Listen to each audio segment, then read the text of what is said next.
Alrighty. So, Falco Ditto. Falco Ditto. I I want to. really want to learn about that matchup because I feel like it's a matchup that I'm like pretty inconsistent in. Mm-hmm. And I played like Magi and Albert, and both sets were game five, but I actually didn't know why I was doing so well because I've always felt like, man, I'm not as good. I'm not that good at this matchup. You know what I mean? Yeah. That's the So I I just want to want to hear have your like, thoughts so far, honestly. yeah, on just Falco Ditto in general. Yeah, I want to hear where your head is. What do you Well, think you had problems with, and what do I you think think your strengths are? a lot of my problems are like defensive stuff, like Mm-hmm. getting comboed SDI, uh, moving out of laser, and then like playing the laser war and teching stuff, like just like getting comboed. I guess they can consider getting comboed. So three things: getting Mm-hmm. comboed, the laser war, and then I guess like some general neutral stuff too. Like I don't know. Okay. I just think I'd like to go over like I don't know, just some like because I feel like I don't know a lot about it, and I feel like I don't have as many opportunities to practice it because there aren't Yeah. too many good Falcos I can play. Like Flash, the guy I'm playing against, who is super good. Mm-hmm. Like, have you heard of this? This guy is insane. He's like Is he from a mod in Texas the or Falco no? Discord. No, he's from Ohio. He doesn't enter Ohio. tournaments. He's like, like Hidden I don't know, boss. 19. Yeah, he's insane. Damn. Like, I think he's going to Riptide. So when that tournament happens, you'll hear his name. Okay. You'll see Flash beat Wizrobe. Oh, did he? Damn. Good shit. Well, That's he hard. didn't, but I think he will. I think Okay. he Okay. will. Okay. He's definitely gonna take a top 100 win at least. Yeah. And Uh. in terms of things I think I'm good at, Yeah. uh, Like, well, like, where do you feel confident in the matchup at least? I think I'm kind of confident in my shield pressure. And my out of shield options. I'm pretty consistent with my shot at shields. Okay. And yeah, I think that's about it. I feel like I'm pretty mediocre at a lot of things, and compared to where I should be at. You know what I mean? Hmm. So it's funny you say all this because you honestly look really solid in the Ditto. Against Really? it, yeah, against this person, it looks like you have an idea of what you want to do, and it's usually not the wrong answer. You're correct in your defense. Your defense, in certain situations, need like. Yeah. Do you know about beats? I talk about that a lot. Yeah, I do talk about yeah, the beats. I like hearing you talk about that. Yeah, so like that needs to be applied in certain spots. So we'll get to. And after that, I think your defense will be way better. Your Oh, approaches are pretty sorry. good. What's up? Thing. Are you recording this, by the way? Yeah, yeah, Can you? Okay, cool. Thanks. Thanks. yeah. I think your approaches are really good. But I think that because the other person is just willing to also, well, this person at least is willing to like meet you halfway. You're both meet each other halfway constantly. There's no like beat change in your approaches, so you're really good at like meeting someone halfway and then just winning that interaction. I would think, I would say from like watching these matches. Um, I want to get into Sorry, it, what do you mean but by halfway? so let's say two Falcos are on the screen and we're like five, maybe six character lengths from each other. Mm-hmm. Um, they're gonna approach three character lengths, and you're gonna approach three character lengths at the same Oh, time. Yeah, yeah. so it becomes like a Okay. scramble in a sense. You're not bad in Yeah, those it's just like situations. playing just like a mix up basically, because you can't really react, right? Exactly, exactly. Yeah. Okay. But like you both RPS to like dash forward or laser forward. So like from there you play pretty well. From the looks of it, you didn't really lose situations too much. And even when you had the shield, you got your shunt to the shield, so it worked out. Yeah. Yeah. I do feel like sometimes like some people have told me that I like in the Ditto I kind of shield camp, I Hmm. guess, which I think wouldn't be as much of a problem if I wasn't as bad at like because I do feel like I'm kind of bad at getting out of pressure. Okay. Like I don't know if you've played like Drive or anything like that. Have you played against Leo Whitefang, the character? Yeah. Yeah. So my friend plays Leo, and he does this thing where he'll do like the his overhead, Leo's overhead, like the slash thing, so it beats me crouch blocking. Hmm. And then he has some sort of weird fire burst thing, which I don't know if is 6p or whatever. I think it's a And 6P. it catches me mashing. Yeah.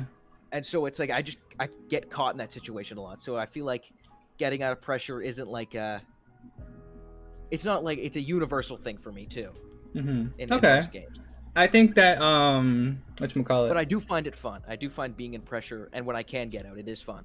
Yeah, the whole thing is out. Yeah, it's just fun. Yeah, thinking about it is fun, but like when I'm trying to play tournament, it's like I can't really think about. It's a lot harder to think about the pressure.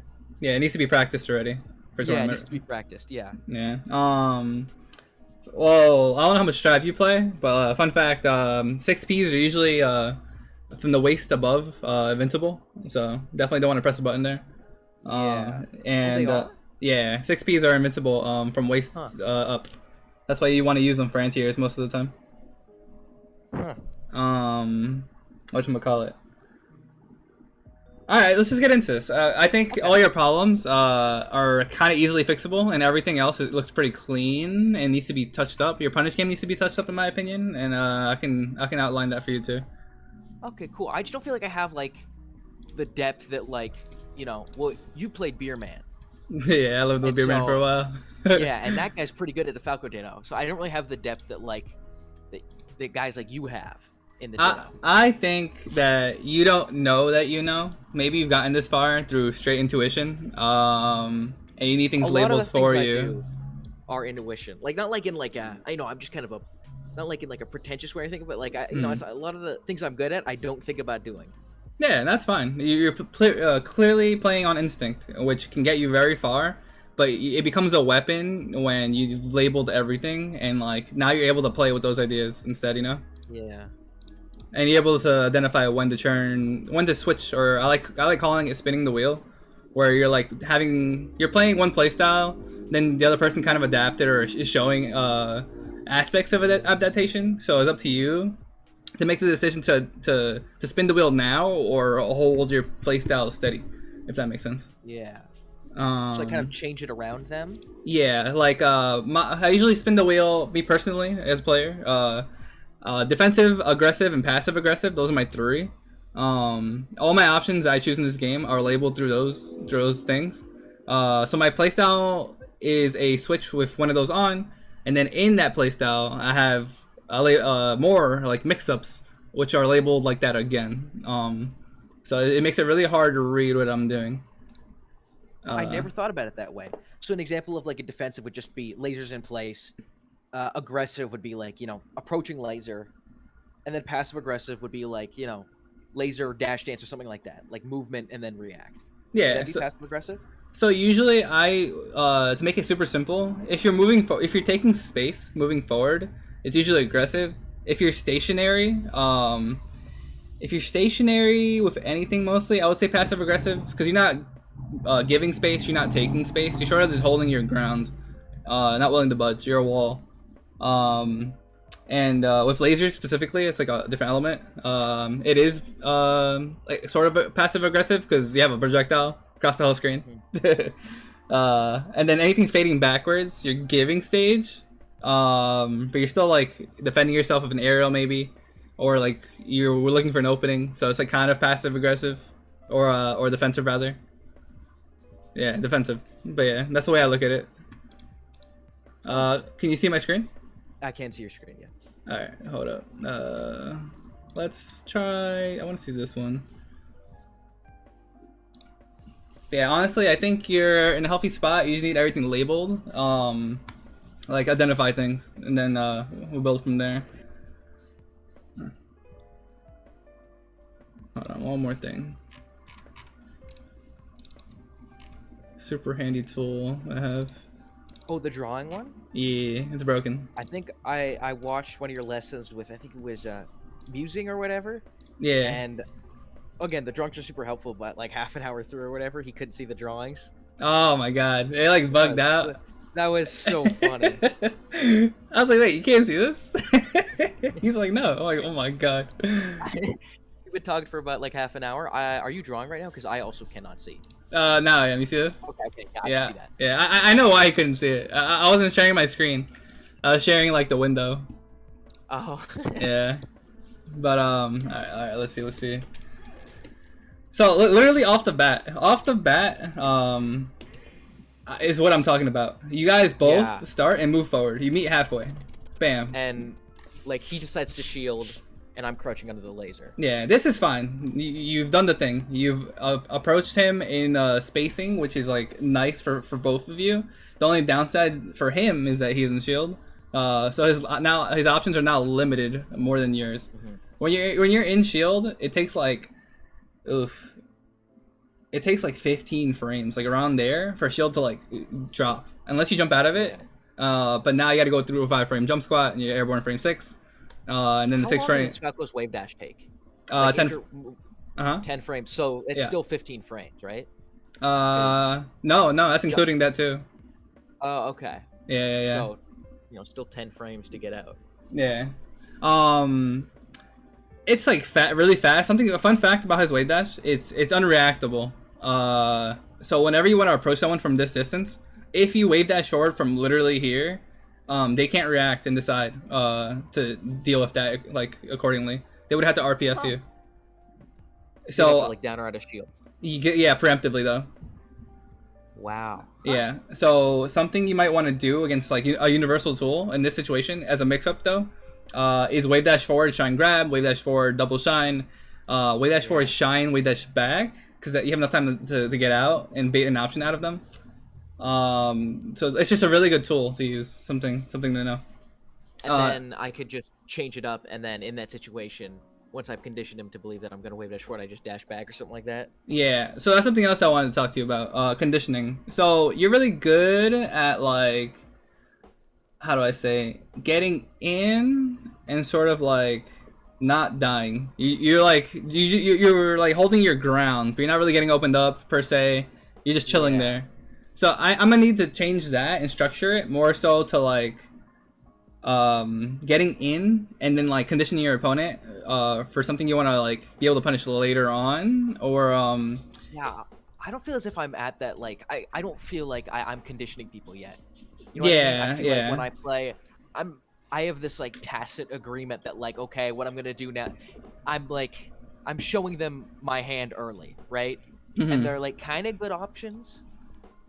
So they're gonna have to like beat it by like, if I'm approaching within like, nair in or whatever, they're gonna have to down air in place, right? And Yeah. I've showed them that I'm gonna approach with a nair in like, first game. So I'm not really conditioning anything. I don't know. That's a problem I feel like I have. From your playstyle, from the matches I've seen, and at your level, I would say people are going to beat you just by positioning well. Just because you're like going to be doing everything that you want to be doing, and all they're going to do is play around you, and that might be enough to like just counteract most of the things you're doing. Does it feel that way, or I could be wrong?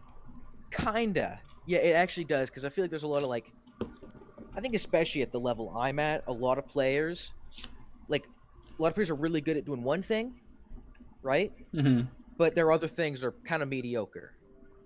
And so like it just becomes like I don't know, like you're trying to fit something in like a hole or whatever, right?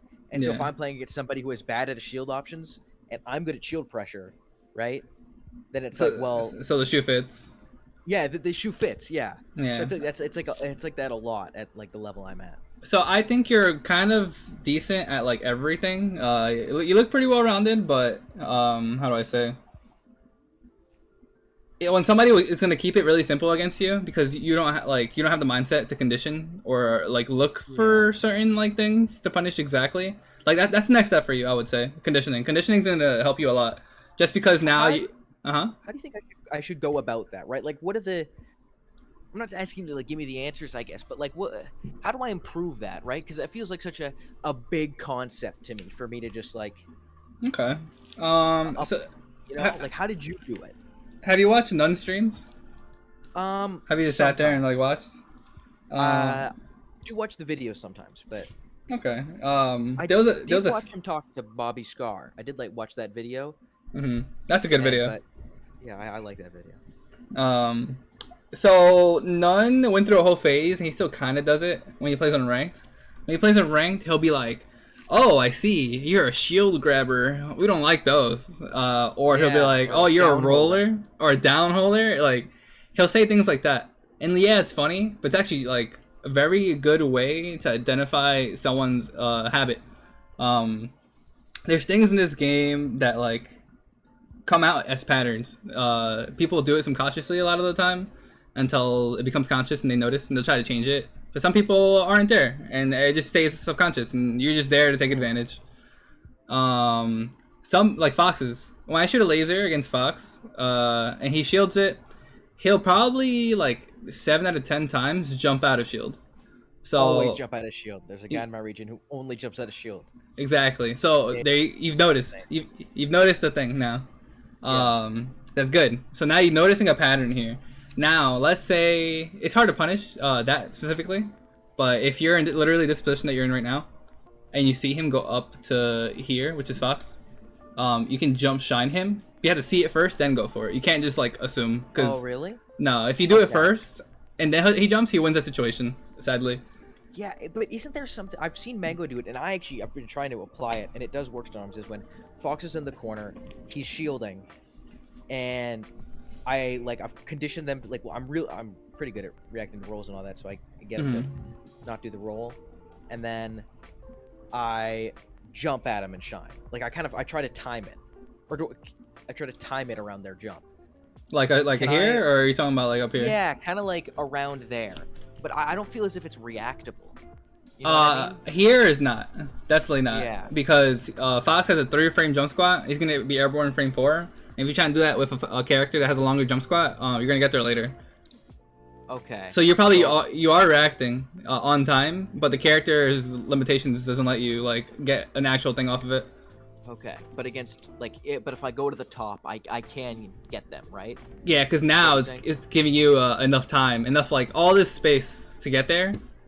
And then Falco's, like, velocity, his, like, his travel distance from his jump is really quickly. It's really fast. So that gives you enough time to get there. Okay. If that makes sense. Because Fox, once he's up there, he has to come back down, right? Okay. Yeah. Something I want to talk about. You don't do it too much, so I don't think it's like a real problem. But like at lower percent, anything below like 36 in this matchup, you want to be very, very cautious of landing on people with aerials. If you're gonna do any aerials like that, I would space it. Anything below this, like 35 below, you're only gonna be lasering, grabbing, shining, spaced aerials. And like that's it until 36. Okay. Now I like to label things or list things rather as priorities before this percent. Like if you land a shine, that should be like number 1 because I am thinking about that. I've started to. Okay, it's my framework. Yeah, it's very. It's very good. So you list all your options. The last one, whatever number this would be, I would say is grab. Unfortunately, you know, we're not one of those broken characters with nice grab. Yeah, grab at low percent is like a kind of like a reset to neutral, I guess. It's a reset to neutral with a potential very low probability of like extending. If they're at 37 and you forward throw them, you get a knockdown. You become a cheek for a little bit, but besides that, not really. Yeah. And this percent 37 forward throw is universal. It works on like every character, so it's good to know. Okay. Beerman likes to forward throw people. It'll knock down, and he's already down airing them, like assuming they're gonna miss the tech, because most people do. He'll down air up tilt, so it's something good to note. But yeah, all right. So you have this framework. This is very good. It's very helpful. Yeah. Thinking about things with percent and all of that is like pretty helpful. Yeah, think of percents as a blueprint. It literally tells you what to do in the situation. Yeah. Like you're basing everything off of positioning and percent most of the time. Yeah, like here you lost this interaction because you nared at him. But if not safe at that percent. Yeah, but if you did that nair and spaced it backwards, like away, it would have been fine. He would have whiffed the shine, and then you both would have been like in a situation to do something again, if that makes sense. Like you could have lasered after, and he probably would have tried to laser, and like yeah. What happened here? I want to see your DI since you're worried about it. I just feel like my SDI and all of that is like I'm pretty slow at it. And Like here you well, here you got fucked up because you were naring at him. You were naring at him, and probably were ready to input like a shiner or something. He shines, and you're holding in and down. So you guys stand straight up. Here looks like you were holding in. You could have probably went further if you went left. Because I'm trying to like SDI up the shine, but I'm not very good at it. Okay. Let me think. So I would stick to SDIing the shine straight left and right, unless platforms are involved. And that's the only time I would say you need like an up. Okay. Yeah. Also, if you're getting comboed and like the Falco's getting ready to like shine back at you, that is also like another time I would hold up on shine. Because if you hold up on shine in that like area, the back air misses. He has to like do it really frame perfect, or like spaced really well to make them like to make it guaranteed. It just makes him work for it. Okay. Oh, you had the right idea here. This is what I mean. Like here, if you jumped like the ring is here, so if you jumped like here and give yourself time, you would have sweet spotted it, which I think is what you wanted here. I tried to do that, yeah. Yeah. So the idea is fine. It's the execution that like messed you up here. That's why I say like the things you do are pretty good. Something else is where you up B. I remember watching this match. This is no just because you need space to ride the wall. Yeah. So I should have dipped lower and done it? Yeah, you should just dip low enough to where you can get on stage. But he also has, yeah, but he can't down air you, because that way you get to ride the wall, and he has to decide. Well, he's gonna ride the wall. I have to hit you, and then you're just gonna tech, you know? Yeah. Yeah. Okay. He's gonna attack or end up off stage if he doesn't do anything. Fun fact is if somebody else is in the situation where they have to ride the wall, and they spam like tech wall jump, they're gonna end up like here. And if you're on ledge and you do a shine to give them the tech, and do a back air, a delayed back air afterwards, it covers both. So that's pretty good. There's a guy I play over here who's super good at that, and I've started doing it. I think it's super good. Yeah, it's broken. If you want to get fancy, what I usually do, it's not like the most optimal, but it works for me. I'll stand here and do a shore hop, then start like a late down air, faded backwards to edge cancel it. That way, it gives them the tech, and I want them to tech side B. And if they give me the tech side B, grab the ledge. Exactly, and it covers that. Yeah.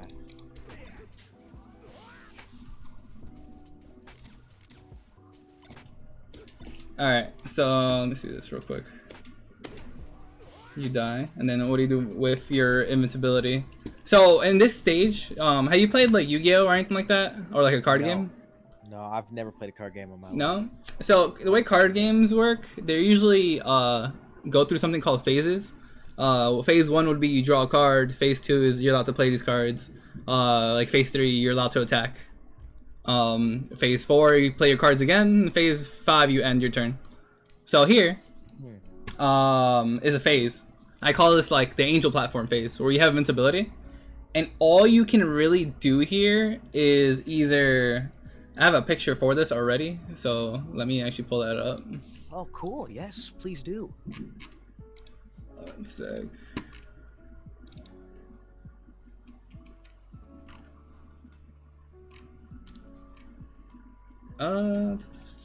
Where is this picture?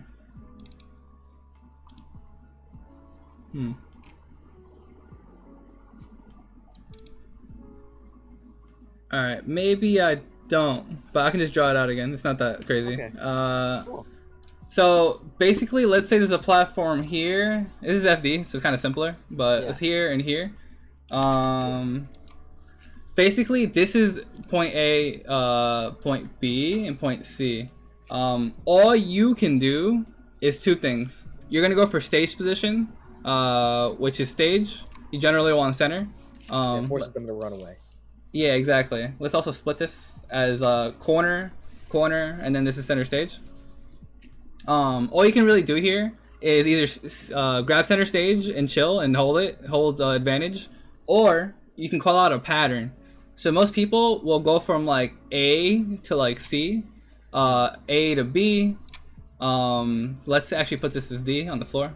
They'll go to A to D, and then they'll mix it up in between these. They can go from like A to D and then like go back to A, or A to D and then go to C. That's like something you can do. Yeah. Yeah. So how do I say?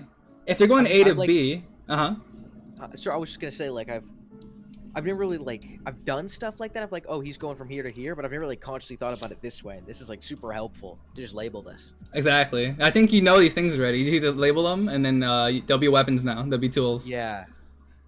So the goal here, if he's going A to B or B to A, now the interception point would be like here, right? A to C, C to A. Interception would be in between here and then in between here. Or if you're already on the ground, you know, D is special because it's on the floor. And you can just landing. exactly. And landing has 4 frames of landing lag, and you can take advantage of that. And if they do an aerial, universal for every character? Yeah, I'm pretty sure. Okay. And if they do an aerial, then like Falco's down air, it's like 10 frames of like landing lag, so it just sucks. Yeah, this is a really good way to look at it, honestly. There is one more thing. Let me take a picture of this. Yes, please do.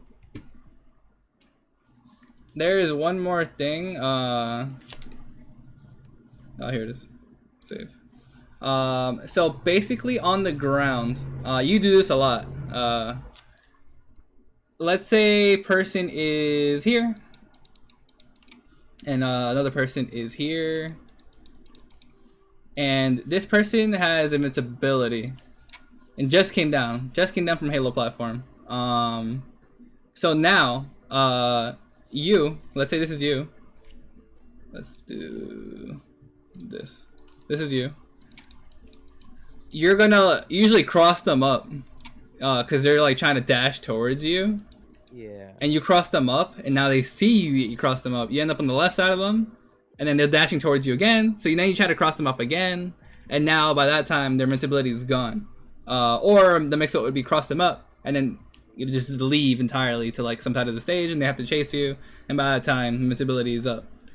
This isn't bad, but you do need the mix-ups because there are characters like Sheik, I would say, and Falcon, who and Marth, who cover their backsides really well with one move. Falco can like up tilt, and sometimes the up tilt will hit in front of him, so that kind of covers his backside and front side at the same time if you try to cross him up. Shine also does that. Like when people try to cross me up, I just shine because I know they are. So just be aware. Like be aware of that. Be aware that this is a tool that you know if you're trying to avoid someone's invincibility and you cross them up multiple times, they can get punished. And when you do get punished, now you know that they're looking for that. Yeah. Okay. Cool. Yeah. All right. Yeah, So that's another unsafe option that I did. yeah. So this isn't bad. Just wrong percent. Yeah, but like, what also could you have done here to make it good? I think I could have up tilted him on his landing, but like, you know, like if he could have reacted, Yeah. then I mean I have 2 options. If he down airs me, if he tries to land with an aerial, then I can like whiff punish it. Also depends on which aerial, but let's say he lands with down air, I can like whiff punish it because up tilt, the way up tilt and down air interact is weird. Like I feel like they get to recover before I do if I get down aired and we're both at low percent. Yeah, they do. If they're airborne, they get to move first. Yeah. So I could just whiff punish that landing, move around him, try to position around him, or if he just shoot like a laser or like back air for some reason, I can't up tilt that. So more so, you're green, right? Just double I'm checking. green, yep. Okay. Yep. So more so about the down air. The down air, I would say down air wasn't a terrible decision. But from the down air, what do you think you could have done to like make this a little better for you? I've already done the down air. Yeah, the down air. The down air happened. Where I down air him? Yeah, this is the down air.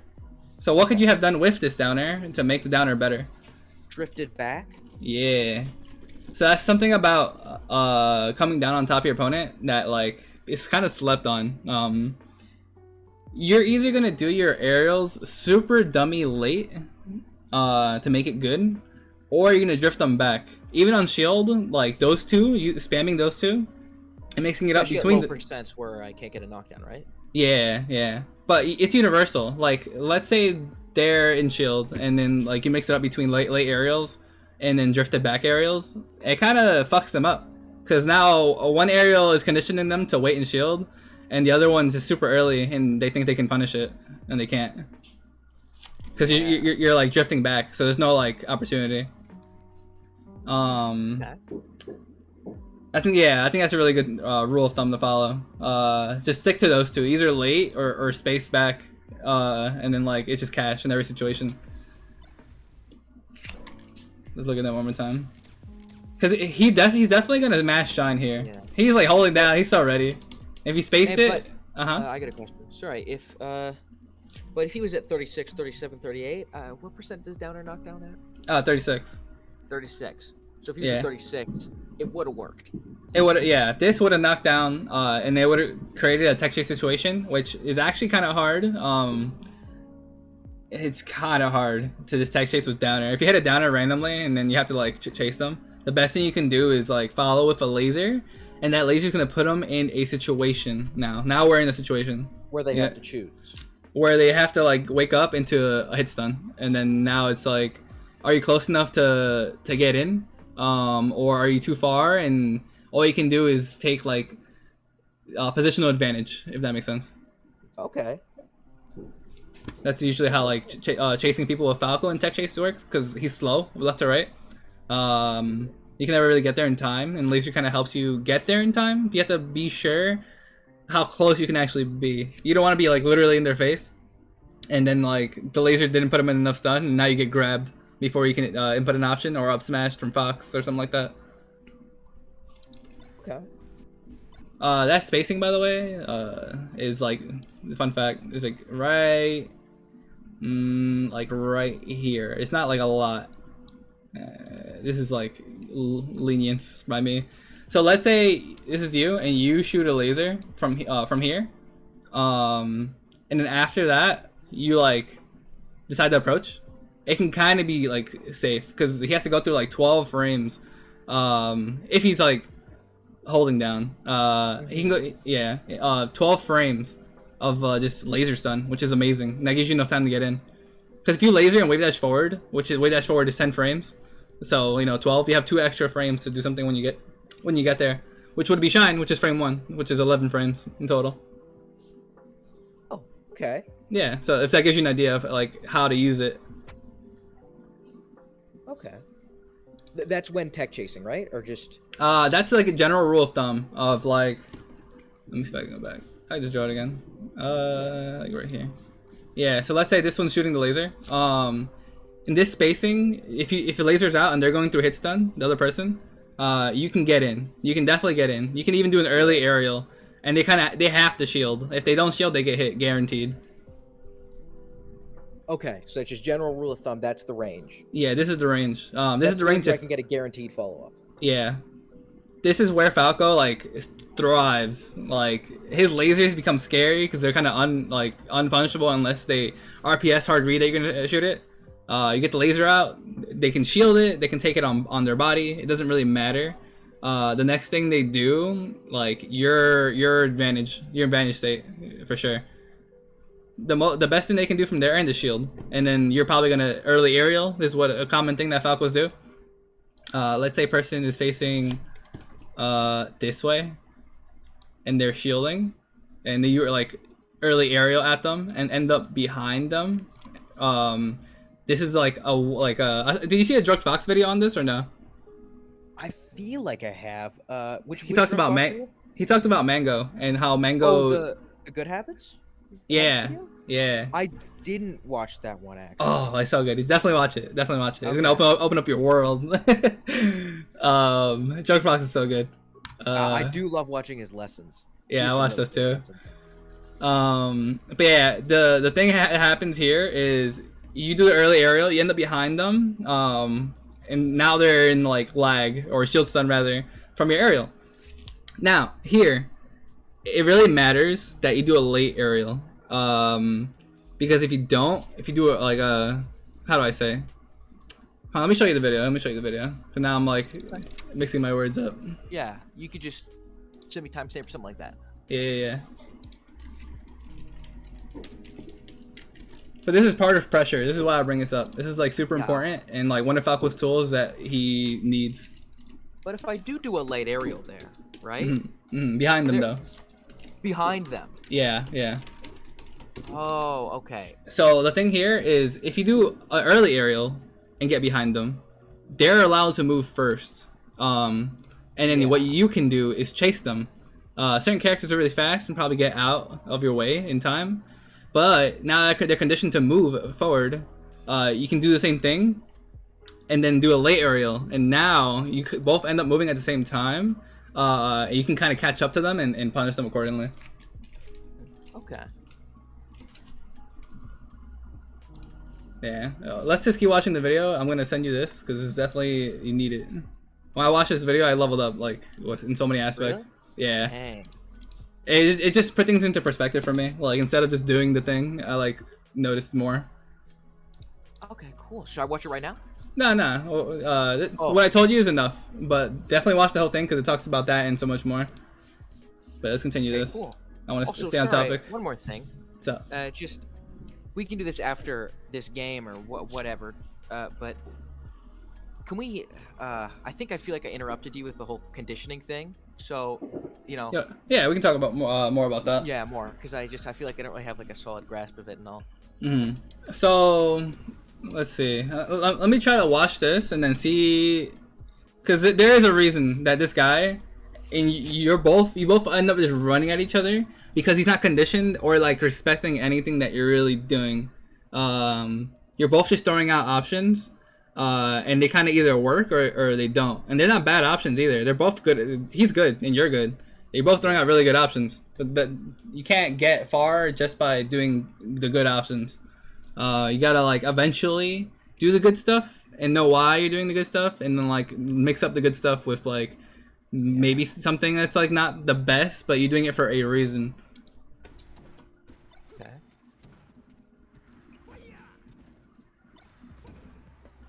Yeah, I do that too. It's pretty good. Yeah, that back air is insane. Okay. So, what were you going for here? Because I did want to talk about your punish game. I'm pretty sure I was trying to like up tilt there. But you know what? I might have just been trying. No, I was not trying to up tilt. No, I was trying to up air. I was trying to do the magi up air. You know where she gets like some magical up air that just ends up setting them the perfect way. Yeah. I think I was, because I think if he was like 70-80 that would have worked, but my percents weren't right. I think. Okay, I see. Yeah, I see what you're going for. All right, I agree with that. I actually 100% agree. Something else that's not like bad is it if you did the down air, let's say like double jump down air, it creates a tech chase situation, and which is hard. But you have laser to kind of chase him down and gun him down, this and is it kind of like full hop double jump down air, right? No, you don't even have to. He wasn't even that high. You don't have to. I don't think you have to, for this one at least. Oh. Yeah. Yeah. Yeah, I think you could have just like mashed the double jump until you got it, and then like did the one that you need for instant double jump, just down air him, and then it creates a tech chase.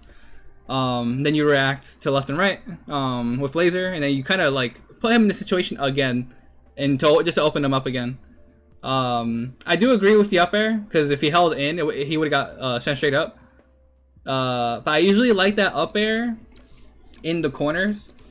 Just because when you hit that up air, if he holds in, you get the world. You get like a back air, or you can do it again. And hopefully he holds in again. But if he holds away, now it's like a guaranteed down air or like a nair. You get a guaranteed something. And he's like above off stage. So that's what makes it good in the corners, that up air. Okay, yeah, because I feel like when I do it in center stage, it always just leads to like, well, I guess I might just up air again. Or yeah, down air. And I kind of, yeah, okay. That seems like a way better idea. Against floaties, you can up air into back air, and it's pretty nice because against floaties, percent matters more. Against Spaceys and like Falcon, they're like combo. They're combo food, so you can you don't need it as much.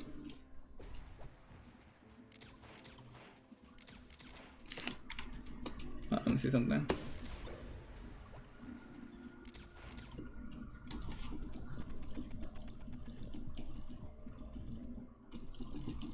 So here, this is something that Falcos do a lot. Doing the dash back into laser is not bad, but I just want you to be aware that, like, once again, aggressive, passive aggressive, defensive. You chose a defensive laser, and you could have probably just stayed passive aggressive and stuck your ground.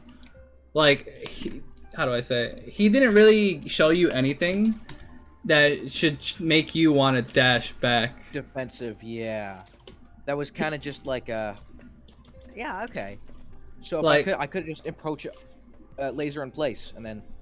You could have lasered in place and then did like a set play thing. A set play would be you shoot laser and then you watch him and then you answer accordingly. Your next action from that, Yeah. So So if I shoot him at this distance, let's say he dash forward and nares, and then the next time that happens, I punish him for that, right? Would that be set play? Well, yes, that is, but in this like position, if he did that, you can react from here. Let's say like he took laser nared at you, you can react that with dash back and just punish it. Anything that he does out of laser, you can just punish from here. Like he can't do shit. Oh, okay. Yeah, that's why. Also, the thing he did show you was CC.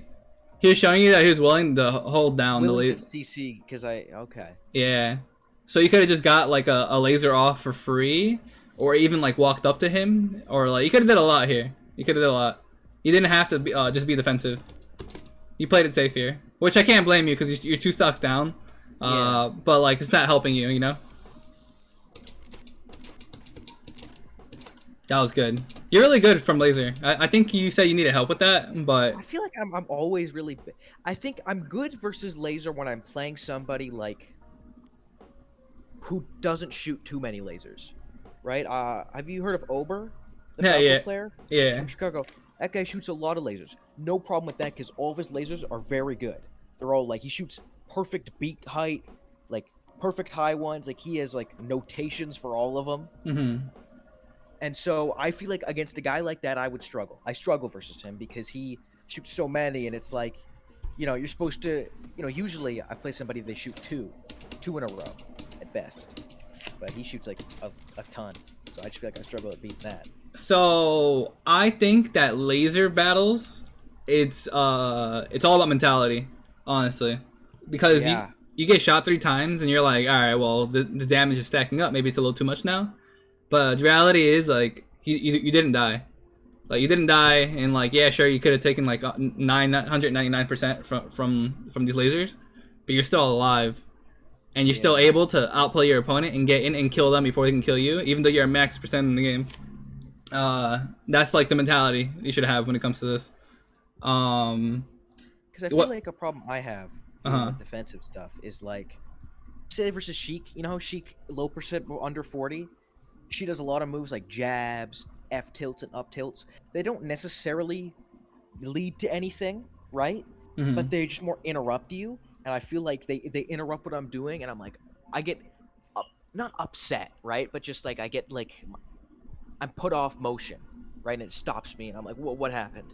I feel like that happens with me when I get shot like too many lasers at. Okay. I think what would help you is just watch your opponent. Like you're fine, you didn't die. Like you have no need to look at yourself. You just need to be aware of where you are. Because let's say you're trying to do something, and he shoots a laser, and you get disrupted. You're like, oh shit! All right, well, where am I? Like that thought of where am I? Don't worry about where you are. It's fine. Like where is he? Where is he? Yeah, is he in a position to like approach you after that laser? But if he's not, it's fine. Even when it's further, you can like probably CC. Or like try to jump over the laser, just like you can still play the game. It's not over just yet. Just keep paying attention to your opponent. Just keep going. I would say. I think that's the right mentality there. Yeah, that is good. All right, with this, by the way, I saw this earlier. You need to identify that sometimes after down air, the way it hits, if you do it early like this, and he held in. This is a free forward smash or a down smash. Yeah. And you try to follow up. That's just something I'm not sure if you noticed or not. No, yeah, that does make sense. I feel like at high percents, I do have a problem killing people. Because I do Okay. stuff like that where I have perfect, where I could just kill them. Mm-hmm. Yeah, I gotta get better at that. The way this works is because you did like an early aerial. You like let the downer breathe before it hit him, and that makes characters pop up the way he did. I think knowing that it'll help you identify the setup. You like hold on, I'm gonna actually slow it down earlier.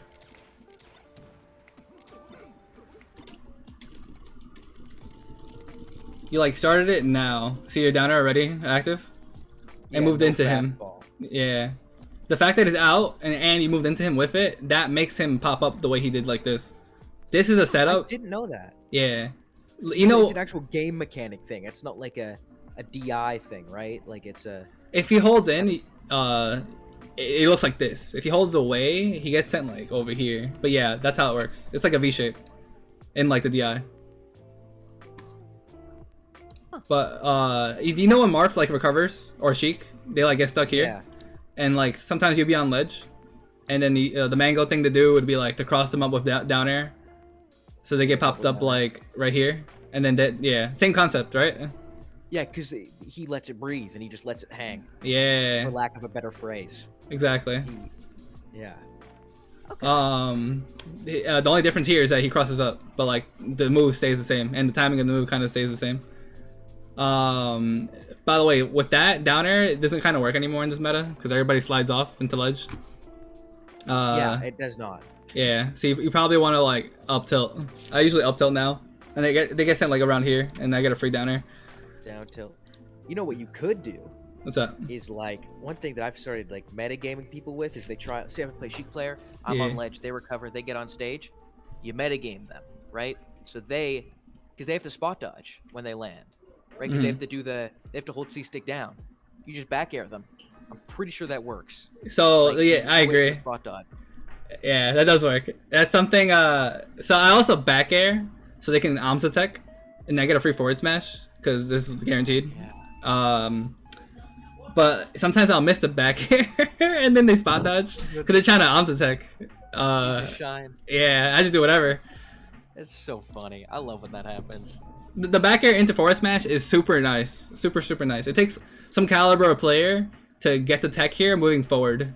It's a hard tech to Is do. that a thing? Definitely a thing. So don't be surprised when that happens to you. Oh, really? Yeah. There are only top 100 players who are doing that. They're on that new wave. Yeah. Nice. So this wasn't bad. He comes down from invincibility. You jump up, which is not bad. On FD, I would say it's kind of bad. Because there's no platforms.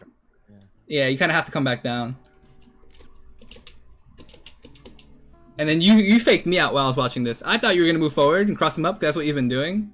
And then you stayed there, and I was like, oh shit, okay. That's actually a really good thing I did. I wasn't even aware of me doing that. Yeah, you like ran forward, chill stopped, and that like my brain was like, wait, he's over here, not over here. And you faked him out too. So maybe you want to use that. Yeah, it could be a thing. But you conditioned him. You noticed that, right? You conditioned him, yeah, because you've been crossing him up to avoid him. But now you like ran forward and shielded, and then like you're not there. Yeah, what I could have done was just wave dash out a shield, right? Because that's pretty unreactable at that range. He still had him into. Because... He still had invincibility, so you had to like play defensive he still. did? Yeah, Okay. he did. But the idea is good for avoidance. Yeah, you guys are still meeting each other halfway. Yeah. So instead of meeting each other halfway like this, I think you should be willing to let him come to you. You don't have to approach him all the time. Like something I noticed with you is like Oh, fun. it is, but you get like so much just by letting someone press a button first in this game. Yeah. That's how fighting games are. Somebody presses a button first, well, you didn't wait long enough. And it sounds campy, but it's not because you're kind of playing. You're interacting with them. Well, it's more so you outplayed him. It's like I knew you were gonna press the button, or I waited this amount of time for you to give me this thing, and then now the whole point is that you both reach a stalemate of like you don't really want to press the button because it's so valuable, and then now you're like trying to manipulate him and condition him Then to I get condition him him to not press the button, and then I press the button. exactly, and then you just flip the switch. Now you're aggressive. You know what I mean? Yeah. Even on shield, like let's say he's in shield, this is really really bread and butter conditioning like mentality here, because Falco is really good like in shield pressure. So let's say you do the last two shield pressures that you did were like laser grab or laser shine grab, and then he got grabbed twice, and then he like kind of died for that. And then now he's definitely gonna remember that because it happened to him. That's how he opened up and he died. That hurts. So now he's in shield and you're in the same spacing, same position. And then now he's probably not gonna want to be there. So if you show him the same picture, the same spacing, he's probably gonna roll and then not try to not be there. And now what you should be doing is cover. You'll react right away and then get him. Yeah, because you earned it. You earned the roll out of this person, because the last two things you did led up to this. Nobody wants to get hit over and over and over in the face. They're eventually gonna move out of the slap range, you know, or like duck under somebody swinging at them. Nobody likes to get hit. So let's say you grab twice. You might now initiate rolls from him, spot dodges from him, and jumps from him. Now we're getting deeper. Now we're getting into like, all right, well, he's in shield.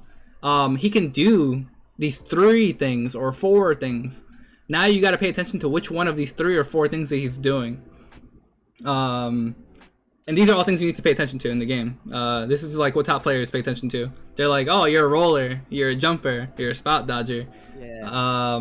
They're also paying attention to the timing of these things because that's what makes Melee so intricate. That there's all these options, and all these options also have different timings. Different timings and drifts and yeah. All that. So what helps us identify all this is I use beats. Some people call it tempo.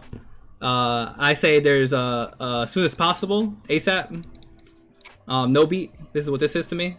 Then after, I feel like I approach ASAP sometimes, which isn't as good. You play in this a lot of your options and decisions, and like you stay in this realm. If you added 1 beat to a lot of your stuff and 2 beat, you'd be scary. You'd be very very scary individual. As long as you probably start in ASAP and then move your way into the next thing, because now you're conditioning them. And I do that. Like at least how do I practice that? That's my thing. I think with the conditioning and stuff like this, they're big concepts. They're great concepts. I love them.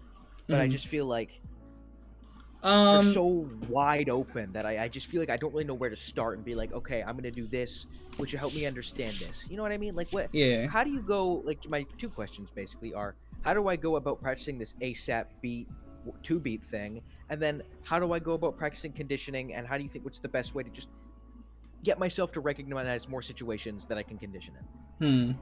So the beauty in this is that it's very freestyle. That's what makes it hard to practice. It's really up to you to be like, I like this option. I like to wave dash. I'm using wave dash forward as an example because it is a good tool that I would say you would benefit from. In this range, literally this range once again. I like to wave dash forward to shine grab people. And it's really strong, and they're probably not gonna like it. And eventually, they're gonna start rolling and trying to avoid me and not play it near me because I go for that a lot. But now, the fact that you waited 1 beat before you did the literal same option, like you counted 1 second in your head before you did the same thing. That 1 second passes, they press the button now. They press the button assuming that you would do this thing, and you didn't do this thing. So now you use that 1 second extra timing to not do it and like decide on something else to cover whatever they're gonna do, because maybe what they did is roll forward. So let's say you wave dash forward before, but now this time you waited a second and he rolled forward, and now you don't wave dash forward, and now you shine. Yeah, that's like the way that would look. Another way this with wave dash forward, right? That's like, Yeah, this is a super easy example I'm using so you can wrap your head around it. yeah, okay. Wait, So wait, let's wait, say dash I'm forward, all, shine. yeah. And Um, then the beats they combine with the conditioning, right? You can't condition without like doing something at the same timing, right? it helps. It helps a lot. You can condition someone with the same ASAP or 1 beat or 2 beat. But eventually, throwing in that 1 beat, throwing in that 2 beat, just adds more layers to the onion. If that makes sense. Yeah. Yeah. The way this could work is with conditioning is the way I said, where like he's not like this thing. Eventually, he's gonna start picking a different option. He's gonna start rolling or jumping or spot dodging. Another way this could work is like, yeah, he's still in shield at the same distance, and he expects you to come in, and you don't for 1 beat, and now he's like, oh, okay, well, he's not gonna do it here. It's fine.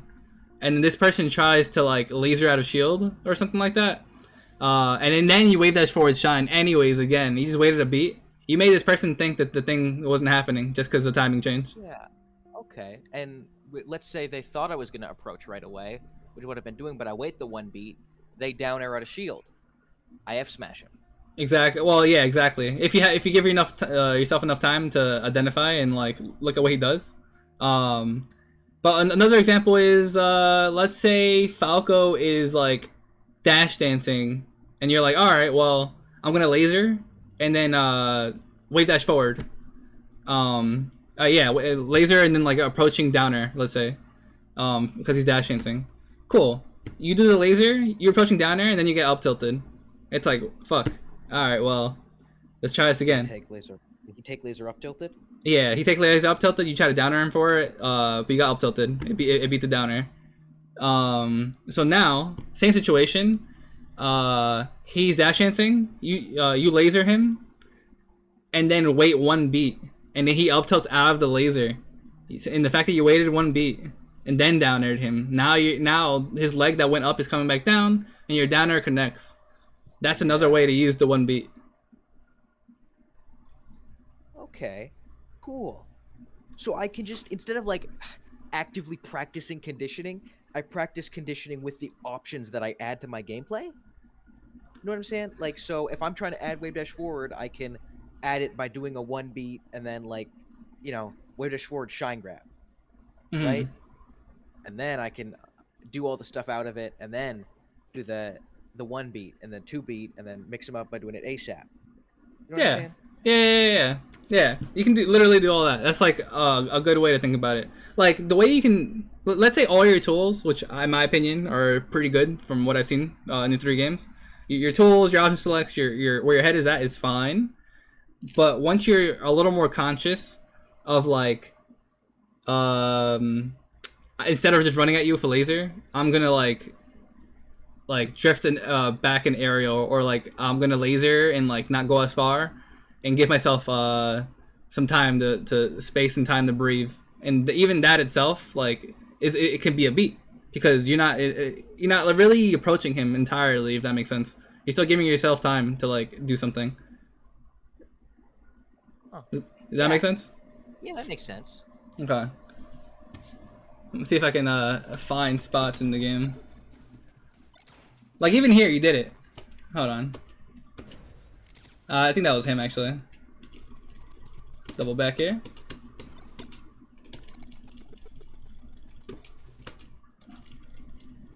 No, that was you. Alright. So right here, you like, he back aired your shield, and then you try to immediately wave dash back shine. If you waited a little longer, that laser probably would have hit. You would have been like a little further, and then you could have probably lasered him. You probably wouldn't have been as close. This isn't a good example. I'm trying to find the spot. Yeah. Let's see. No, that was nice. You see what you did here, by the way? This is really good. See, all that is amazing. You see, look, you're fine. You're literally fine after laser. Yeah. That's what you're supposed to do. You're supposed to say, fuck this guy, I don't care what you're shooting at me. I'm just gonna keep dashing back. Keep dashing back, yeah. Yep, just keep moving. You see this walk forward that you did after your laser? Yeah. That's super important. That will help you in a lot of matchups, especially Falcon. Yeah, is it good versus Falcon? I always feel like it's not that good, but maybe I'm just tripping. After mashing grab, it can be scary. But once you condition them to stay in shield long enough, and you start walking on them, and then it becomes super scary.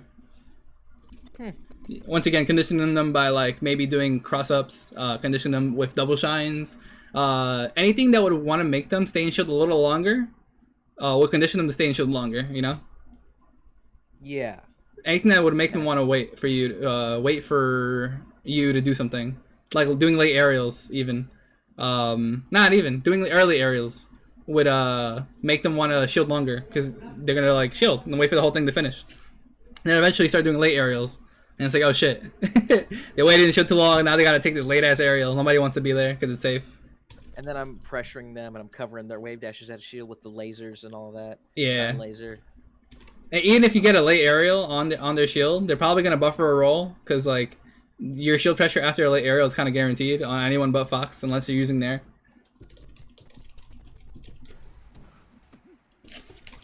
Ooh, what do you think you could have done here? Just for After punish the game nair? yeah, just for punish game Yeah, structure. I've actually been practicing like just doing like specifically at this percent like tech chasing with Nair. But since he DI'd actually perfectly for that, I could just shine him. Up tilt actually. Up tilt. Yeah, up tilt is what I'm looking for. Up tilt would have been amazing. If you yeah. if you shined him, the most you get is a shine back air, shine up air, shine down air. Not much. It would end your combo. But an up tilt would continue your combo, and he'd get up tilted. He'd probably end up like over here maybe or over here, and then you follow him. And I would say use forward air, and that can probably lead into a down air or a down smash at the ledge, and it's like really nice. Or I could forward or say he DIs away and I go for some weird tech chase. Yeah, literally anything. The up tilt here is like the key to success after the nair. This is like a really good thing. Fox players do this too in combos. They do nair into an up tilt or up smash or a grab. Yeah, that wave dash didn't really accomplish anything. Let me see. The one I do after the nair. Oh yeah. You just dropped Or it. just me You, giving up space. you kind of just did this to see what he was doing. And if he came to you, like tech towards you, and then you get a punish. But you kind of rely on him to mess up. Yeah. You see that spacing, by the way, on the laser? So you shoot laser here. This is like a pretty good spacing, I would say. Yeah, I think it's pretty good spacing. And then perfect. He's in the shield. He takes the laser. And now you get like a free anything. You could have even aerialed here. You're just close enough. You're close enough to make him have to shield again. Or stay in shield. That's why this is good. That's like literally bread and butter spacing that we were talking about earlier. That like he's kind of fucked if you laser him there. If you like maybe an inch or like a little inch closer, and then the arrows would have been like super worth and better, just because you get free pressure. Oh, there it is. There's the forward air, up tilt, and then I think you wanted the back air. You messed it up. I did want to back here, yeah. Yeah, that was all fine.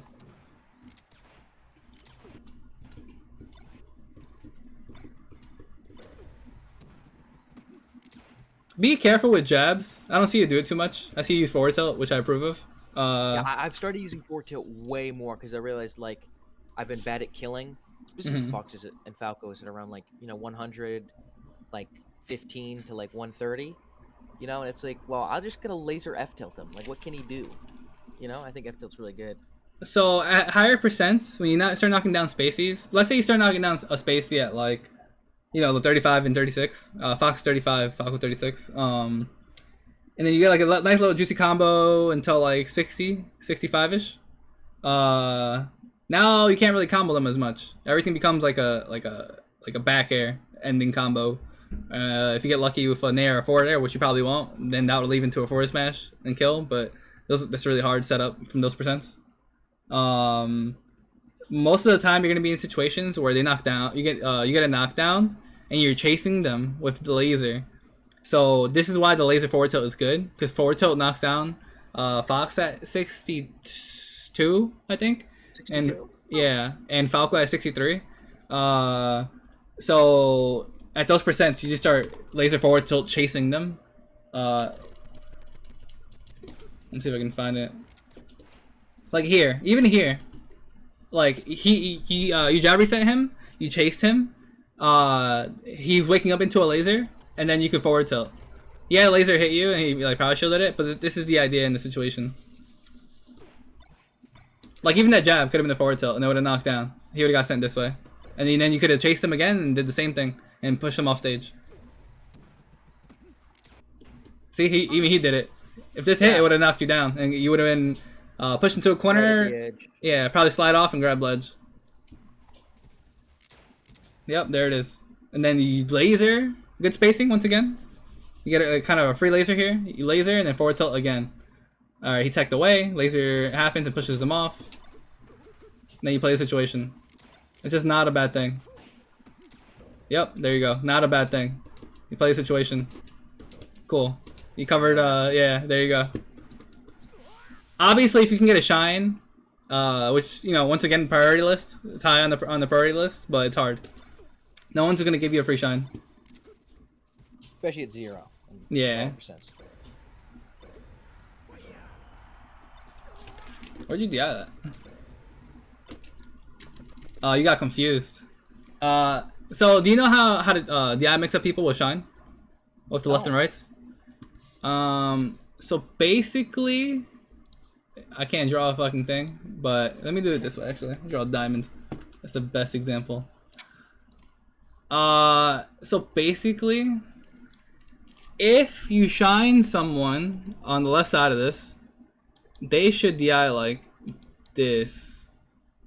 This is like kind of the best, I would say. You can go straight left, straight right.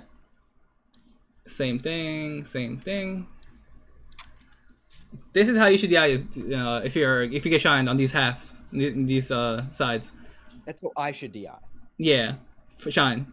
But okay, if someone is on the left side and they do one of these, one of these, they get sent straight up, and that's what we want. Now they get sent straight up. Now it's super easy combo food. Now you just jump shine, you jump single hit up air. You trick them to do that. How would you make somebody think that I'm gonna go the wrong way? Like, now, how would you condition them so check this out. Let me see if I can find the situation. Let's see if it, low percent, if you can get a shine on them. Show you an example of that. That kills. It's fine.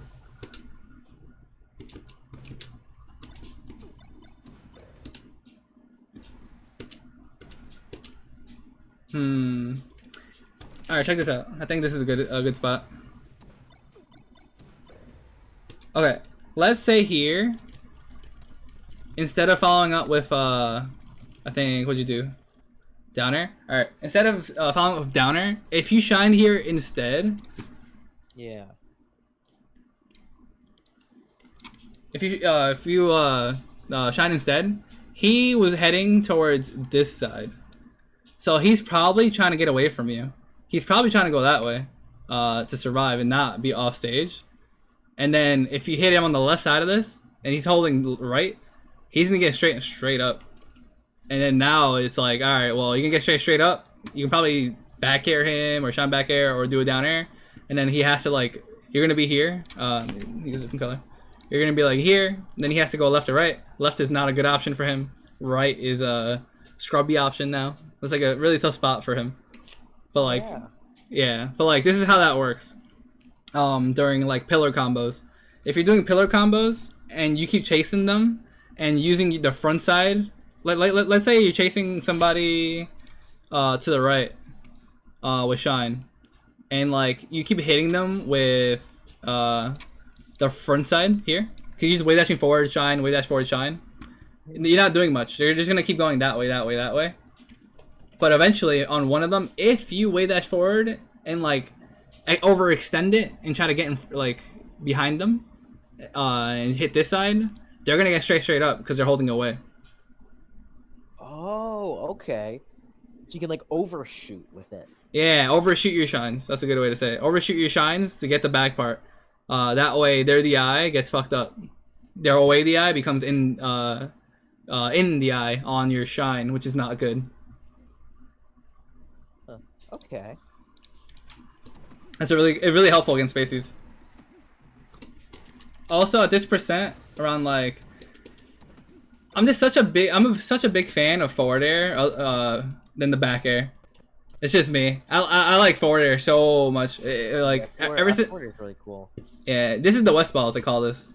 Weak back airs. He does this so much, but all you get is like an up tilt if the DI in, like super OD in, and even then at this percent you don't get that. You don't get anything a lot of the time with the weak back air. But if you forward air, even if the DI away, you have enough time to sort of forward air again sometimes. If the DI in, you can get probably an up tilt, a forward smash, another forward air anyways. Like, forward air is just super good for a weak hit. I barely even use Nair anymore, just because forward air has been carrying me a lot. Dang. Unfortunate. I do want to watch one more game, so I don't mind. I don't mind just chilling. I wanna talk about stuff. Hold on. Let's see. I want to stage with platforms now. I think this is a pretty hard one to play on. It's good to watch. But real quick, let's kind of list some things off. This is what I wrote earlier before the lesson. Seems like he doesn't take his time in the corner. We haven't gotten to that yet. On ledge, yeah, we haven't gotten to this part yet. Yeah, and this is conditioning that I want to talk to you about as well. So far, with combos, maybe use forward air more as a combo extender. I want you to label your moves now as combo extenders. You probably already do this, but combo extenders versus like finishers. A finisher, all we have is forward smash, honestly. Or like and dare. But yeah, that's and also an extender and a finisher.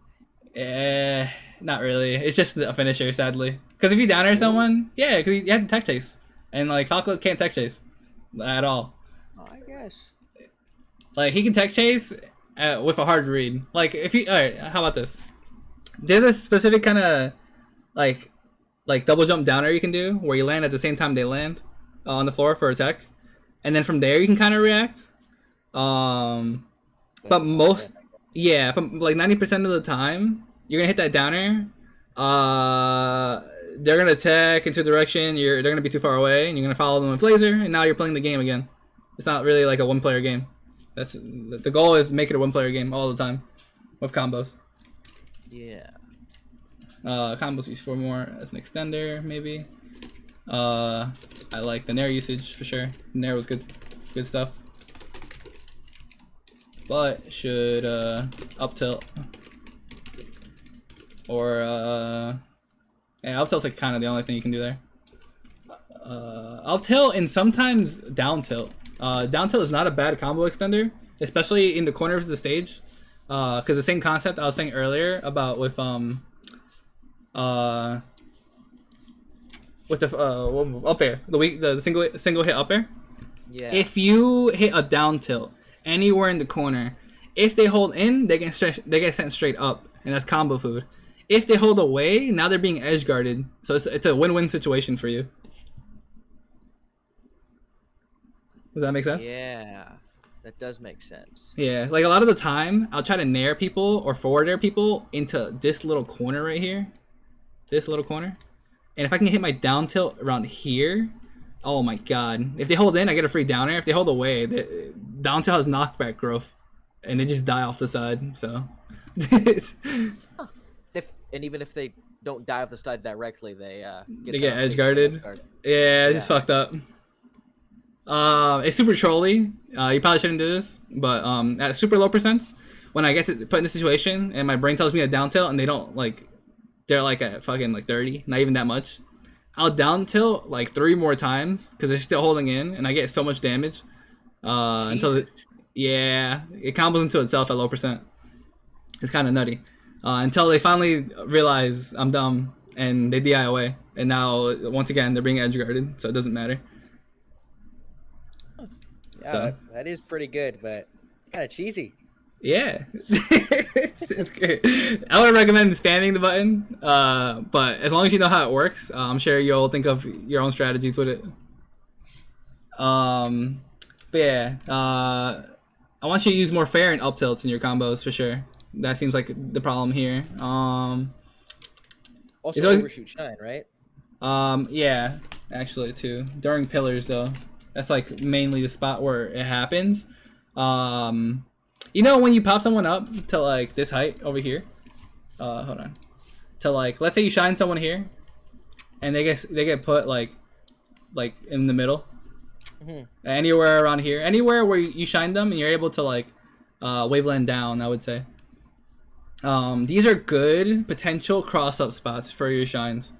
Because with these spots, you can cut them in half. Cut in half, cut in half, cut this in half. Oh. Yeah, you get to decide. You get to decide which side you want to like jump at them at. Does that make sense? Yeah, that does. Yeah. I think that'd be kind of hard on fast fallers though, right? Because they're like, I don't know, they're so small, right? Like Fox. I feel like that'd be pretty hard to do. Uh, Falco is fast enough to get there in time for you to like your accuracy to be pretty good with it. But I see what you're saying though. I do agree with that to an extent, but I think it's doable. It shouldn't be that big a deal. Possible? Okay. Yeah, yeah, whatchamacallit. So I do want to wrap your head around. I don't know if you know about this. Right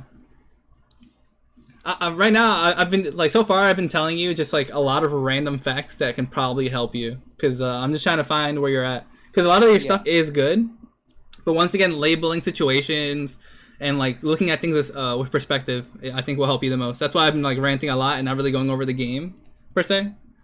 Yeah, no, it's fine. Okay. It's helping. Let's say you land a shine here. Let's change that here, and then once again, it's time to jump. Jump shine them right here. Let's not think about which side of the shine you're hitting them with yet. Let's just simplify it more, and let's say you hit that shine. Cool. Now they're gonna end up going this way to top platform or semi off stage to like not off stage. Yeah. But like in this general area of like, if they DI'd in, they could probably hit this. If they DI'd away or anything bad and they die. This is how this works. You want to look at it this way. You hit this shine, you got to react and look at them to see where they go. If they hold in on your shine, I guess that does matter. All right, let's cut that in half. If you hit them with the front side of your shine, and they hold in, they get sent to like around here and or up, anywhere in this vicinity. And that's super easy to combo. That's combo food. That's what we're looking for. That'd be nice. If they DI away, you get a downer. And with that downer, like once again, they might tech here or they might die.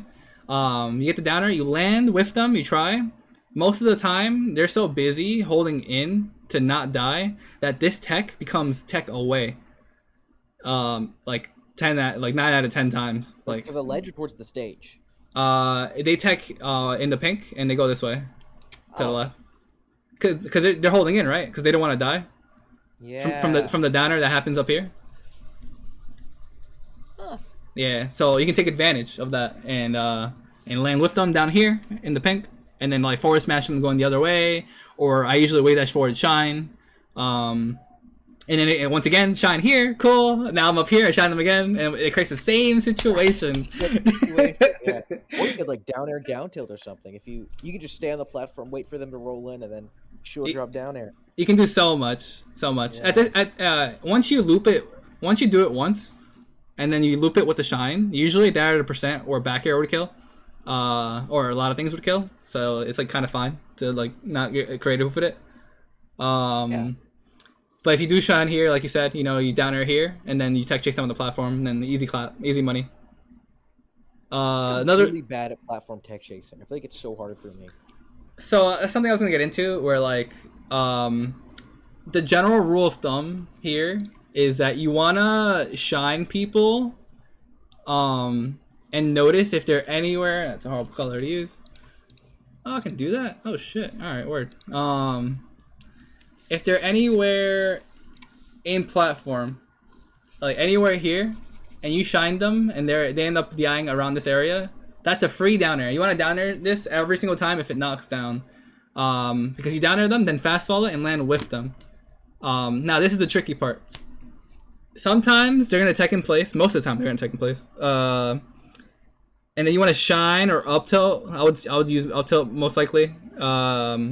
If they go left and right, you can react with forward smash. The issue here is the tech timing. You land with them, and then he's got to react. It's like I don't know how to explain this. You got to watch them and see how like the tech timing, because sometimes, let's say, have you ever like shine Fox, and he ended up like around like here, like height wise, and it kind of became unreactionable. Like you literally cannot get up there in time because he just teched so fast. And by the time you get up there, he's already actionable again. Yeah. That's literally why. Like, so in this situation, you would have to change it. You would have to like shine him, bring him up there, wave land onto the platform because you can't actually tech chase him like perfectly, and then react to like where he is after that. Probably with a grab. I feel like that's my problem with Falco. It's just like punish game in general. It's like low percents kinda, where like zero, like basically before downer knocks down. That like I don't really know how to combo. I guess not like I don't know how to. I can combo, but like I don't really know how to like use the platforms correctly, right? Yeah. Like I shine them and I try to like tech chase them and react, but I can't usually do it. I don't know. It just feels like it never works. So I think using this idea, literally on this page right now, if you end up shining them and then they're up here and you down there them onto a platform at knockdown percents, the check chase becomes really simple. I usually can do that at knockdown percent sometimes. Okay, so a lower percent. I guess labeling it is better. Lower percent is my problem. Yeah. I feel like if I could just get past the 0 to 36 range against Fox, I'd be doing way better against Fox. Yeah. That's my problem. I feel like Fox and other characters, Falco too, 0 to 36 is pretty hard for me. Yeah. So my mentality in this game is the real game, like the melee, is played at low percent. 0 to 36 on floaties, most it's like 0 to 39. Like Sheik and Peach, they're 39. You said 40, which is fine to say 40. Yeah. But yeah, you can't play the game literally until knockdown percent in this game. That's the hard part. That's why you need to add like, you can even label this as a beat weight. Because if you boot up the training mode right now, and you shine a Fox on battlefield, and he DIs like to the right, he's gonna tech up here, instantly. Yeah. And you can't follow that. All you can do is react to what he does after, or like end up there with him, and then like look at him and be like, oh, he's in shield, I can grab that. Oh, he's in shield, I can do X, X, and X. You gotta play the next situation after.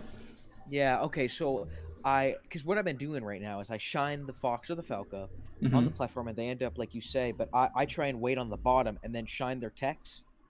But usually they get their shield up in time, and if the Fox is good, they shield drop shine me. Yep, and then you get sent like over here. Yeah. It's super rough. So you're saying I should just assume that they're gonna land and just wave land with them? Yeah, right? Wave landing with them is a very, very, very good option. It's scary against spacies, so maybe kind of like play with it. How do I say? Once again, beat timings, right?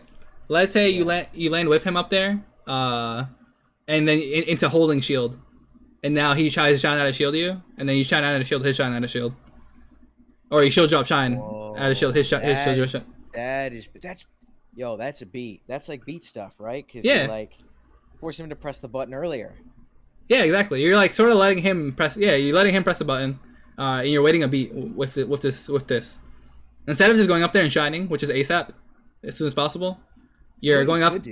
What's up? In that situation, if you're both holding shield, I'm not trying to make it too complicated, but you probably could shield stab, shield drop down air. I know Mango does that a lot. I do that. Yeah, I do that sometimes when I'm feeling myself. but Fox can he can shine before. Like, it's not real. Oh, it's not real. Okay. Nah, not at all. But I can it looks so fast, and in the movement is so fluent that most people they wait for it, and it lets me do it.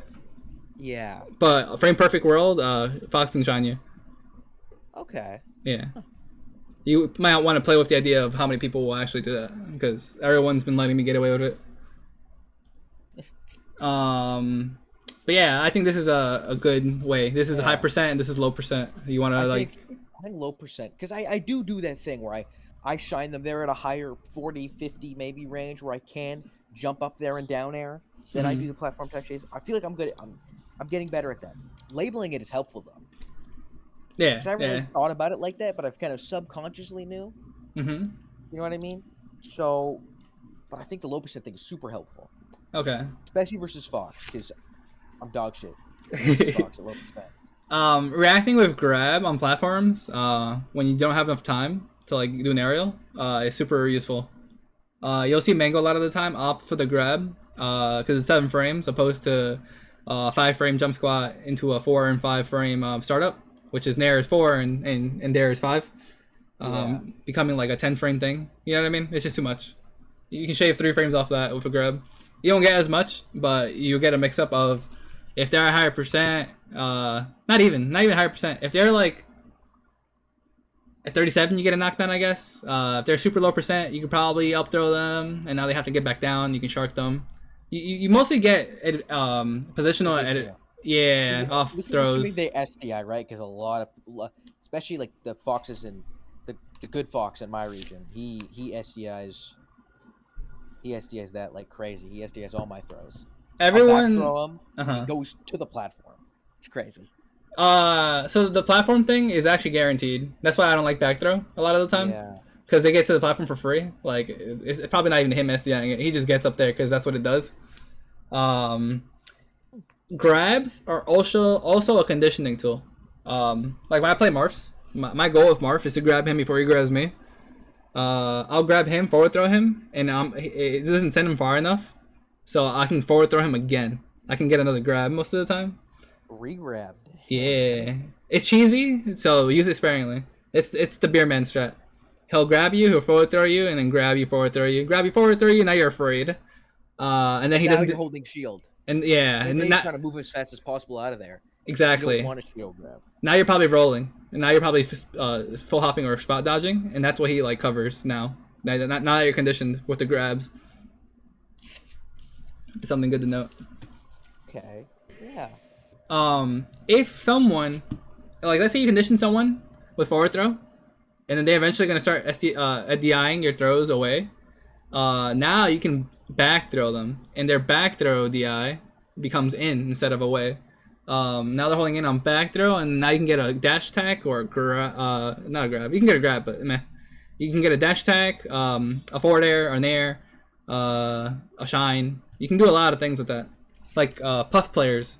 Puff players think I'm gonna forward throw them or up throw them most of the time, and both those things you DI away. Even down throw you DI away. So I'll back throw them, and I get a free forward air into an up tilt for free. And that's a lot of damage. Yeah. On puff, which is amazing.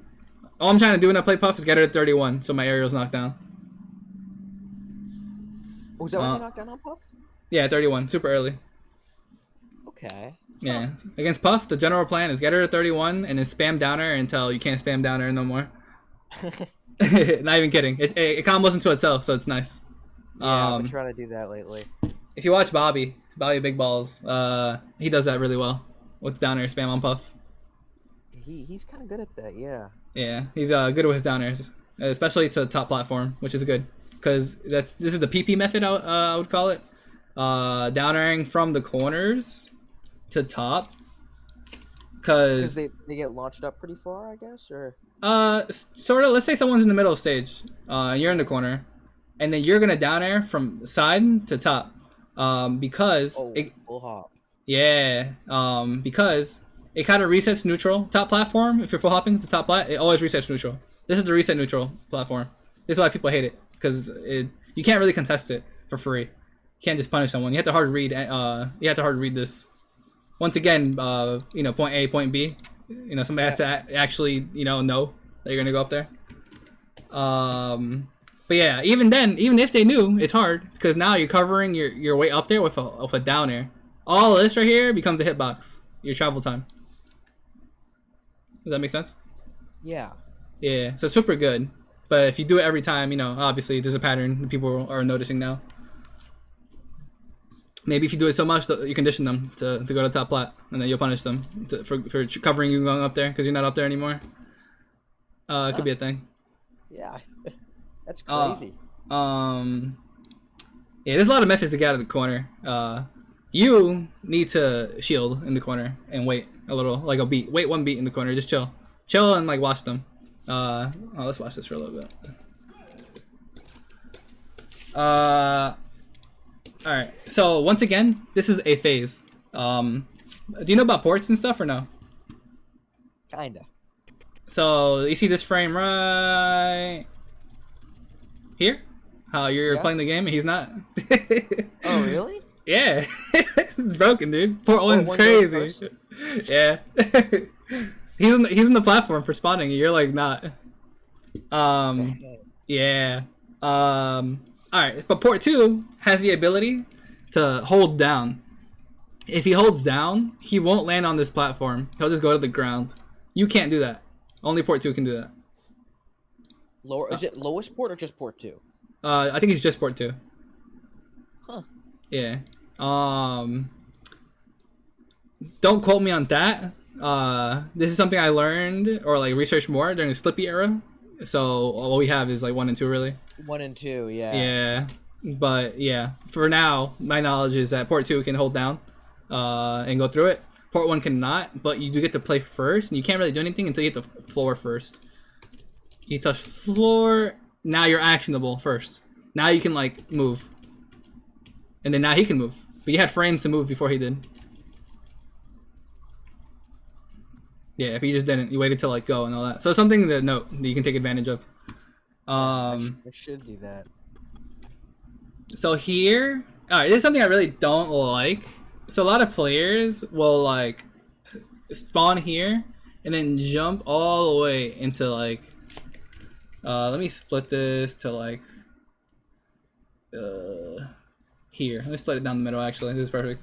A lot of players will cross this line. They'll cross this line and go anywhere over here. And this is like no zones. Because, all your opponent has to do is like walk forward or like chill up here. And like anything you do will get countered most of the time. Because you can't really do anything at low percent. Even a laser. Like I think you tried a laser and he could have definitely shined you. But the spacing was just slightly off, so you got away with it. You generally want to short hop double laser off. That's like the bread and butter starters. On this stage, I like to jump back this way and do a double laser this way to sort of give myself more time. You can walk off single laser. It's really simple. I don't really complicate it too much. I just do these two, and they have to deal with it. Yeah. And you get to move first. I'm going to their zone. I'm committing hard. Yeah. A lot of the time when people do that to me, I'm like holding down right here. And I'm like, yes, please, come to me. Let me get a free shine. The game just started. Whatchamacallit? Yeah, that's really about it. That's really about it with that, I would say. Okay, cool. Okay, look, he's shining already. Oh, look at this. You should have died. You should have so died. I think he did it too early, though. You were too high. Oh, I was? Yeah. He didn't wait long enough. So yeah, he did it early. Huh. If that was Fox, it would have hit. That's so stupid. I hate how Fox's shine is bigger than mine. It's not bigger, he's smaller. So like, it's... Oh, really? Yeah. You guys, shine is the same size, but he's a smaller model. So it doesn't cover your whole body, it covers his whole body. No way! I thought it was... Yeah, I've heard that before, but I think I'm right. I could be wrong, but I think I'm right. Crazy. Let me see how this even happened. Oh, I think you tried to jab his laser. Why'd you jab here? Let me see. I don't think I was trying to jab. I think I was trying to nair. Okay. Regardless. But again, I think that comes back to my problem of like, when I get hit by something, and I don't know, like, I'm not really good after getting hit, right? I don't feel like my defense is too hot sometimes after getting hit. Yeah, like And here so, you got hit. yeah, I feel like I'm like a machine that runs or whatever, and then if you put like a gear, if you just drop a gear in there, I stop, like, I malfunction and I desync, you know? I Yeah, desync with somebody and they like just move around doing random stuff. the That's fucking kind of bot. what happens to me. All right, so I think the first thing you should do when you get hit is pay attention to where they are. Don't worry about really what you got hit with. You should, but start with noticing where they are. Because I think this jab was intentional. I think you got hit, and your immediate reaction was, I need to stop you from getting to me, and this jab will probably do that for me. And you weren't wrong. It's just slightly off, but it's not the best option, especially at 0. Yeah. Like, so let's look at the problem before this now. Like, yeah, when you get hit, this happens, but let's help you identify. Use spots, things to identify to help you. All right. So the first thing you should be noticing here, like even during this laser or before this laser was shot, is you're shooting this laser because he's in the corner. You want to keep him in the corner. That's my assumption, and that would be pretty good to do. So you shoot the thing. You get hit, but now the spacing is still the same where you get hit. So now this spacing, we can label this spacing as after a laser, he can kind of approach you kind of freely. Yeah, he can do an aerial here and then hit you, but you're at 0. So I would probably hold down after this laser and let him hit me with an aerial so I can get a free shot, like shine, because I'm cheesy. You could probably shield as well. You can shield and try to shield him. Maybe he'll do like a bad aerial. You can hold your ground and do those things, I would say. You do have enough time to dash back as well. Barely, I would say. Yeah, barely. You can dash back here too. And your response was jab. And that's what kind of fucked you. If you did hold down, that laser would have went above you, or you would have taken it, and then it would have the lag on it. Yeah. And yeah. It would have been like 7 frames, or like, yeah, I think it's like 7 for CCing it. Yeah, and you would have got out of there. So maybe that's like a rule of thumb you want to follow. When you get hit, what is the spacing? Should I shield, or should I shield, or should I back up? Is like the two biggest things you could probably do to help you. Yeah, that is why you died.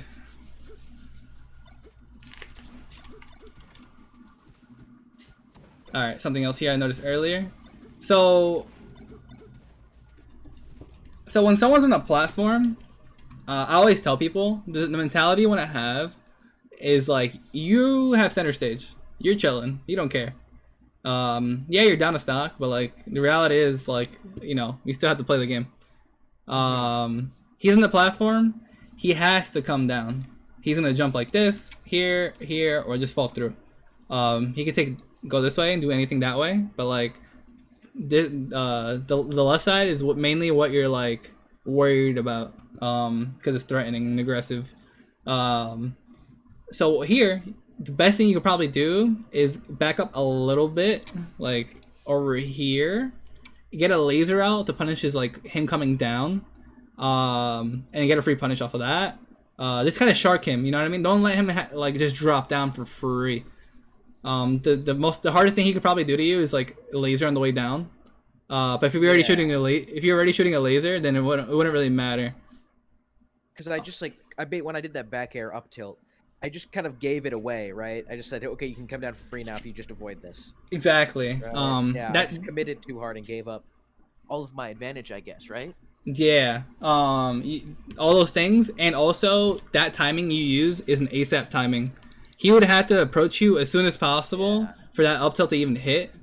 The percent is good for that. It would have popped up. Like, I do agree.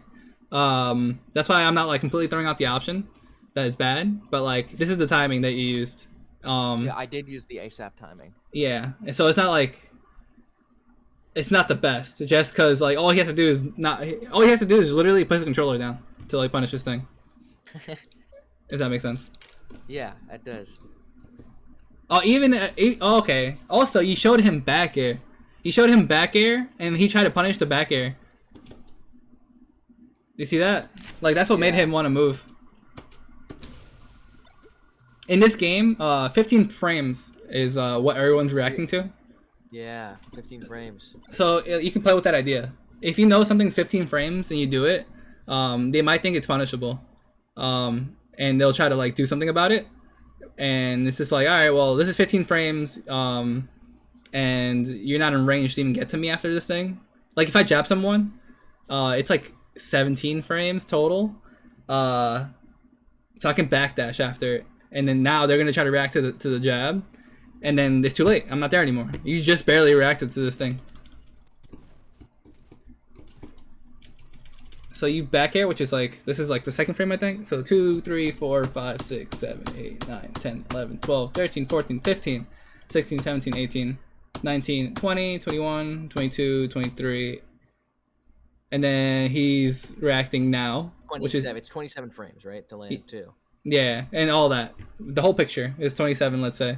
And in all that time, he decided to press the button now. Now he's going to jump squat. You haven't even done the up tilt yet. So he's not worried about it. He doesn't know it's coming. Yeah. But now, he decided to... If he decided to like wave dash back, or like run off into something, this wouldn't have been bad. But he decided to short hop off, which is what usually people do. People are like super willing to short hop. So they can like aim correctly with their aerials, and that's what got him the perfect punish actually for this.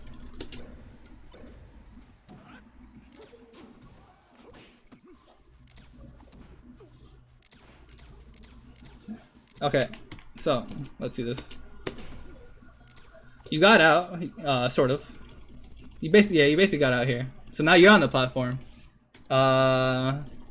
Then your instinct was to just go for back airs. Well, shield first to know it's okay. Okay. So now you kind of you want to wall him out and not let him in. That's like the goal with these back airs. Yeah. Because it makes sense. It does make sense. I'm not gonna say it doesn't. Would you agree that since he shot a laser already, I think he shot like 2 lasers already, that using the platform height to jump and shoot your own laser to take neutral advantage. That would be good. Yeah, to take neutral advantage back away from him. Yeah, it might be good. Or that would be way better. Or you can go point A to point B, go up here. He'd have to hard read this. Now you're above him. Now he's like here. He's probably not gonna shoot lasers if over here anymore if you're up here. So he might try to like shoot lasers up here. And now that he's up here, you can come back down here to A and then get center stage.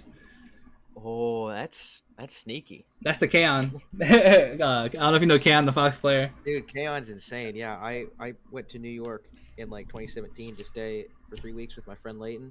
Oh, fucking Leighton. I love Leighton. Yeah, he's great. And I played Kaon there, and he's really good. Yeah, he's fucking Cheese Master 9000. Cheese Master. He's Long Island, so we have to deal with him every week. Oh really? Damn. Yeah, that shit's annoying. He just camps us. You're lost, man. He just camps us, bro.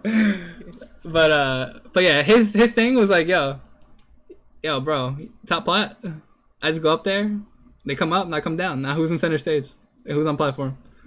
I'm like, oh. Yeah, and then he just sneaks it away from them. Yeah, and then they have to come down, then he shines them off stage, and then they're just dead. Yeah, but it's a good thing to do, especially with lasers. Lasers are only threatening on the ground, and if you already have like height, then you're chilling. Falco for Falco to do anything up here with lasers is super OD committal. Even jumping as Falco is super committal. Like if you do a full hop with Falco, you kind of give up neutral advantage. That's why you gotta use them sparingly and know for a fact that this is what you really want to do. Like some people try to make a hard read with full hop into like a back air to read a jump or something, and now the opponent just runs under them for free because like you're all the way up here now, and it takes a while for you to come back down. Yeah. Okay. It doesn't take a while to come back down, but like it's just so like obvious that you have to come back down. But yeah. Ooh, okay. We take those. Nice. And you go that way. No, no, he's over here. We Falcos have been taught for years to always wave dash forward their shines after their shines. Like I've seen Ginger videos even explaining that like that you can react to what direction they're in, but always go forward. You know, it's easy. The rule of thumb should be always wave shine in the direction your opponent is in. If your opponent's on the right side of the stage, go that way. If he's on the left side of the stage, go that way. If you shine him like here, and like he goes this way, and you go that way, like as long as you're close enough, you can like get there in time. Yeah, so that's fine. But like when it's like this, he was definitely on the right side, so you know, go to the right. This was muscle memory for you, I think. Yeah, that's all muscle memory for me. I got there in time anyways. Let's go. Hold on, let me see this.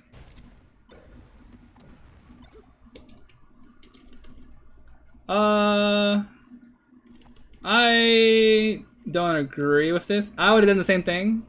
Actually, no, I wouldn't have. I would have did something cheeky. All right, so do you know how like this works when they're like here, and then if you hit them, they slide off? Yeah. So with that idea, you can also super cheeky, but let's say you didn't land on it with an aerial. Let's say you just landed, and then you ran past him and pushed him off. You could have got a shine. Yeah, you could have got a shine or a back air for free here just by pushing him off. Another way to do this, because you were up here when you noticed that he was here. This is cheeky, I know, but you could have wave landed instead to get the push off, and then wave land back shine to get the push off in this situation. There's nothing else you can do here besides like see him here and know that he wants this, because this is the cue.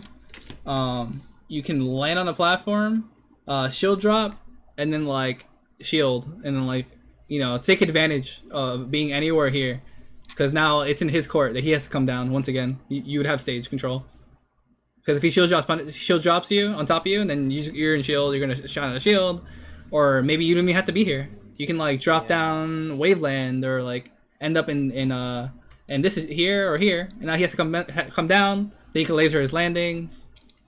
Like you have a lot more options than you think when somebody like is willing to hold shield and chill and wait for you to mess up. Okay. I hate when that happens. I hate when that. Yeah, I never mean to do it. It would be cool if I meant to do that, but I never do. It was probably if you actually like went through it and did it, it would have shield poked too. Yeah. I can see it. In this situation, oh, you did it before he got his shield up, so I can't even blame you. Alright, I can't blame you. This is fun. No, I was gonna say, in this situation, if we're both in shield, I wouldn't shield drop here, because if someone's in shield and I hit their shield, then they're just gonna shield drop me back. Yeah. So normally, what I would do here is shield drop, empty land, up tilt. So that way, I'm like baiting them to shield drop after I come down. Oh, yeah, that's genius. Yeah, it works against Sheik a lot.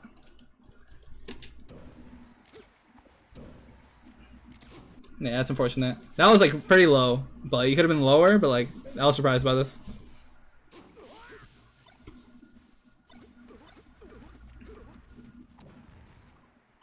I was late. You were waiting for a get up attack. Yeah, I was.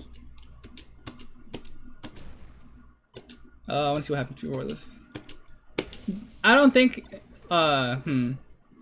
So, alright, this spot on this stage, this platform, it makes things look weird. I'm not gonna lie, it does.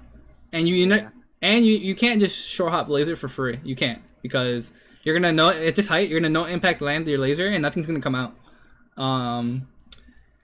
So what you want to do is what you're doing now and stay here, or be willing to be here and not shoot a laser. Something I usually tell people is let me use the colors.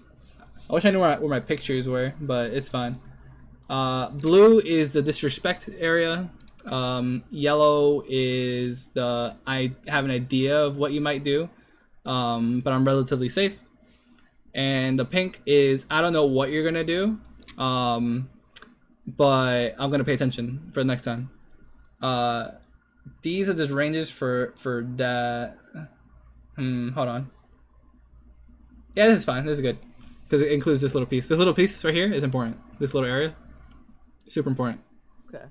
But yeah, so this area over here is, you know what they're gonna do, and you don't really care because it's probably not good. They're probably gonna dare from ledge, and you can CC shine it. They're probably gonna double laser, and you can CC shine it. They're probably gonna side B, and if you shield it or hold down, it doesn't matter.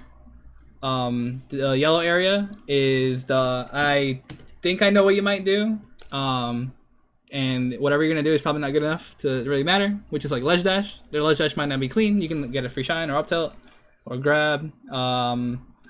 They'll probably side B once again here from ledge.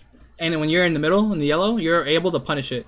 When you're in the blue, you can't punish side B from ledge. When you're in yellow, you can punish side B from ledge. Oh, you can? Huh. No. I was thinking it'd be in the red or the pink, the hot pink, to punish side B from ledge. Nah, there's both of these. Falco's invincible from side B from ledge up to like here, this general area. When he's in here, he's invincible until he ends up like here, and then like everything else is punishable. You generally want to shield it or hold down to CC it, and then he's gonna end up here where you are right now, and you have enough time. That's enough travel distance to get there in time, especially with a laser. I saw that in the Ginger video. But yeah, generally you want to stay in the pink until you have enough data on them to know what they like to do. Also, yeah. Also keep in mind that they're looking at the same way you should be looking at where they are. They're looking at what I'm doing. Yeah, when they're on ledge. Like right now, he should be chilling. He's cruising. You're all over here. Nothing matters right now. He should be refreshing, hanging out. And then based on this distance, he could probably double laser from ledge for free. He can normally get up for free. He doesn't even have to risk a ledge dash.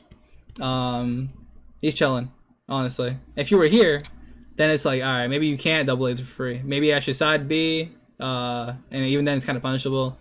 Double laser might not be bad because you're not here. But it's still scary. You're still applying some kind of like positional pressure. That's like the mentality here when somebody's on ledge and when you're on ledge. Yeah. Okay. But the area you picked was the yellow. That means you had an idea what he might do, and you reacted with downer to this. This should have been probably a nair. I don't mind this actually. The platform's here. I don't mind this at all. What went wrong? Oh, you waited for a get up attack. That's what happened. Yeah. Okay, I can't. Yeah, that's just something. It happens. You're waiting for a thing and you reacted late. I reacted like 1 frame late. Yeah, it sucks. It definitely happens. It's melee at its finest. F. I tried to claw from. I had to do a rising back air from ledge to catch his up B. Yeah. But I messed up. When I messed up my claw. I'm happy you're on the claw wave. Claw is super. I don't broken. claw. I claw for edge guards because Mango was talking about how when he does the scoop back air to catch people like during their up B and going to up B from ledge. It's a big problem I have when edge guarding Fox and Falco. And so I said, yeah, I'm gonna do it. So I switched to claw, just for that technique. I go back as soon as I'm done doing that technique. Nah, same. That's the only thing I claw too. I claw that and double laser from ledge. I gotta start clawing my double lasers from ledge. I don't do them in real games yet, but I'm still practicing them. Yeah.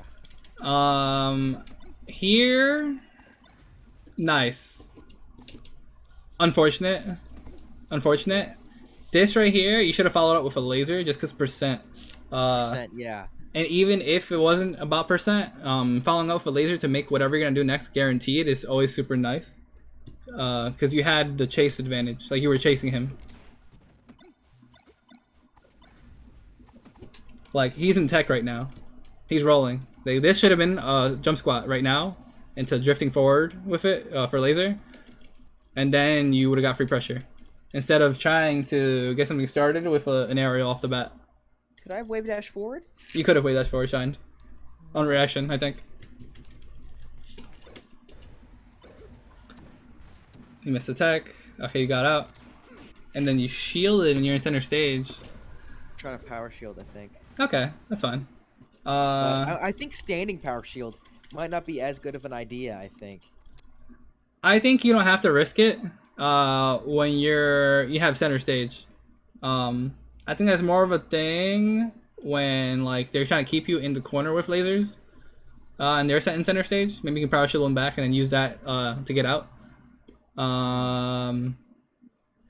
Power shielding is a gimmick in my opinion. I'm not one to talk because I power shield everything under the sun. But my rate of doing it is so high that like I just rely on it. But I know it's a gimmick. I do know it's a gimmick. It's super scary to rely on it. Aerials are just like lasers. Power shielding. Oh, everything Like, in general. everything. Yeah, it's just not the My best. problem with it is that it's just like, it's so weirdly dependent on like so many different factors, right? There's like the ADT, the analog to digital transition, or like it's just a random thing. If you do Oh, it wrong, basically. do Like, you have a spring in your controller on both sides? I have springs on my controller, yeah. See, that's I removed the spring on my right trigger for my power shields. It makes them a But lot easier and more apparently- consistent. Even with your springs removed from Talcon, you heard Talcon? He's like this big melee guy, knows all about it, and he said that it's actually you want specific kinds of shields. Like if you're shielding and dashing forward, you do want the analog to digital transition, but you don't want that when dashing back, right? Okay, that makes sense. It's just like there's so many different weird factors that factor into it that it just becomes like there's no way anybody can decide like how they're gonna do it, I guess. You know what I'm saying? Yeah. Like So, you can't. in my opinion, you can decide which one you want to do and rely on. Like me personally, I have chosen the dash forward and standing shield, and it works fine for my right side trigger spring removed, and that's that's it. And that's the one I'm gonna rely on. That's the one I practice. Yeah. I will say that everyone I've told to take their springs out for one side, whatever they want, like the power shield with, has told me that it's gotten a lot easier and more consistent for them. And there's been a lot of people I told that to. I'm not trying to persuade you, but like, it's good. And that is just my brain. That's just me complaining about like why is this mechanic so stupid? Why is it? It just kind of.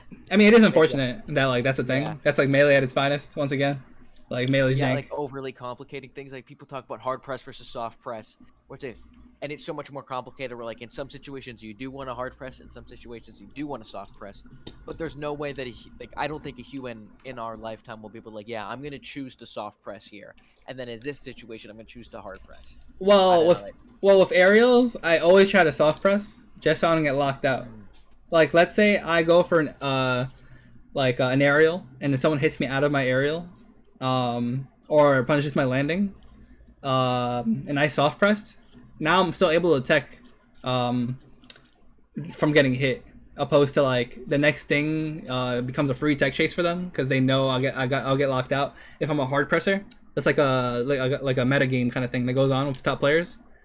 Like some people hard press, some people light press. But I think everything's changing, so everyone's light pressing now because people are using all the tech they can find now. Before and like you don't want to miss a tech these days. Yeah, it's not worth it. The meta game right now is super punish game heavy. Everyone just has a punish game now. No one has a neutral. That's like the common thing. Yeah. And everyone has tech skill and all that good shit. But in my opinion, I would remove the spring and try it. Just try it. But like, yeah, it's up to you. I did send my controller to my friend to try and get my springs removed. Okay. I am doing that. It's just like controller hasn't come yet, so. Okay. Controllers all suck. Yeah. Fucking hate Actually, them the thing is, all. I've actually never had a problem with a controller, really. Oh really? Usually they stop working after like sometimes there's like a bad error after like 2 years, but that's just from like overuse. Okay, that's fair. I'm definitely having controller problems even now. I'm just like fucking dealing with it. So here is a good example of the spacing. He started here and you're here. From here to like here, he can get something for free. He can't really get an aerial. If he did an aerial, you'd be able to react and dash back. Laser's gonna keep you here, and then you're able to move forward after this. You should be able to, because he lands here.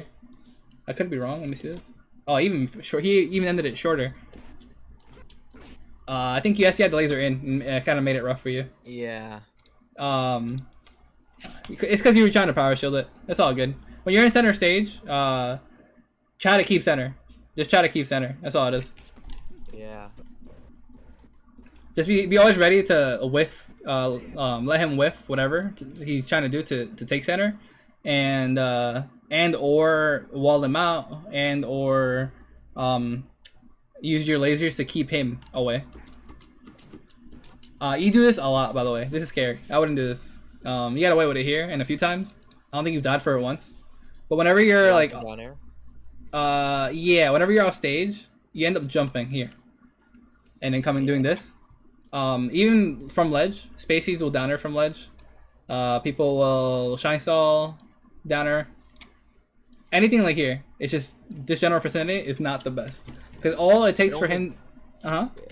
Well, I feel like it only beats like when Marth's down throw, down tilt a lot. Oh well, yeah, that's different. That's because you're underneath of it, and then like yeah, that's different. That's different. Yeah. I agree with that one. Even that one's kind of scary because if you guess the wrong timing, you die. But most Marths don't time it anymore. Most Marths just spam the button, so we can rely on that right now. Whatchamacallit? But all it takes. Trying instead, I guess. Like. Oh, instead of this? Yeah, instead of that. Oh, just grab ledge every time. Just grab ledge. Yeah, just grab ledge. Just drop down and grab ledge. Okay. Yep. To keep it simple. Grab ledge, and then that's gonna force him to rising down air. For grabbing ledge, and that's when you mix in instead of going to ledge. That's when you like jump back side B. Yeah. Okay. Like your options mold your neutral into what they're gonna into what your opponent has to start covering and doing. Like that's your issue right now. Like you know a little bit of everything, which isn't a bad thing. You know too much now, and you're not sure where to put your ideas or like how you want things to look. You're sort of just doing it because you know too much. Now it's time to start being picky about your options and what you're willing to do. Yeah. And yeah, that's it. That's it. Just keep it keep your game super simple now. Start simplifying things. That way you're not confused or surprised by a mix up or something like that. Your options that you're choosing can only be punished certain ways. Okay. See that was a beat right there. By the way. Chilling. And then like I think you pressed the button. Even the show drop helped you do that. It was like a half beat, not too much of a beat. I never even but realized that I did that. Like you were, that. yeah, you were here, and then you dropped down and waited. This drop down, all right. This drop down is the wait. The distance between you being up here and here is the one beat, for him, to like wanna like all right I can move now because he's not here anymore, and then he tried to move and got hit. I feel like there's like one-time things or things that I'll do in like the wrong situation that are good in another situation that like I don't do consistently enough and in the right way. You know what I mean? Certain things in this game don't have consistent results, and that also depends on who you're playing against. That's what makes melee hard, especially at high level, because like Zane can play like a random in pools, and then he has to adapt and like be so much better than them. No. First, I would say he has to be. He's just so much better than them that he doesn't really have to worry about what they're doing. But he's gonna find out one random person who's pretty good, and he's gonna have to adapt to a person he's never played ever in his life, and that's what makes it kind of hard. That's why you'll see top players drop a game before they've fully adapted and can use their experience that they've accumulated over the years to just run somebody over. Now that they've identified and labeled the person. Like Zane said it himself too in like a VOD. He's like, yeah, everyone's so good now. It's really hard to like just get used to like a person who's so random and like you never played him in your life before in pools.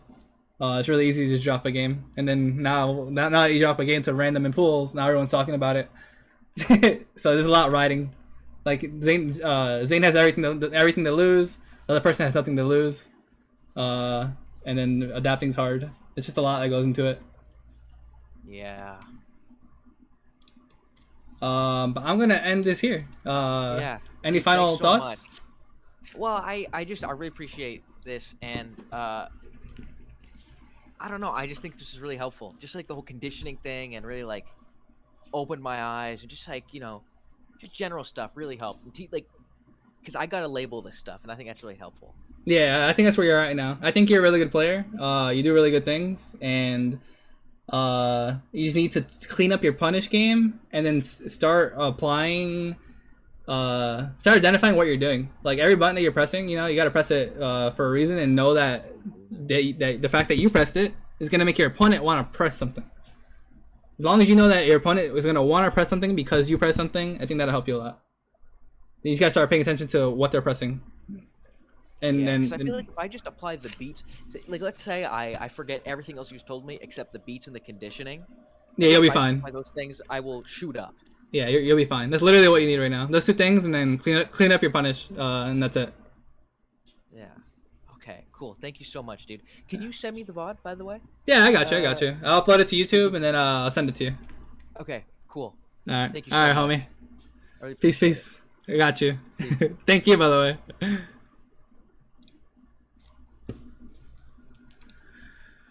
way.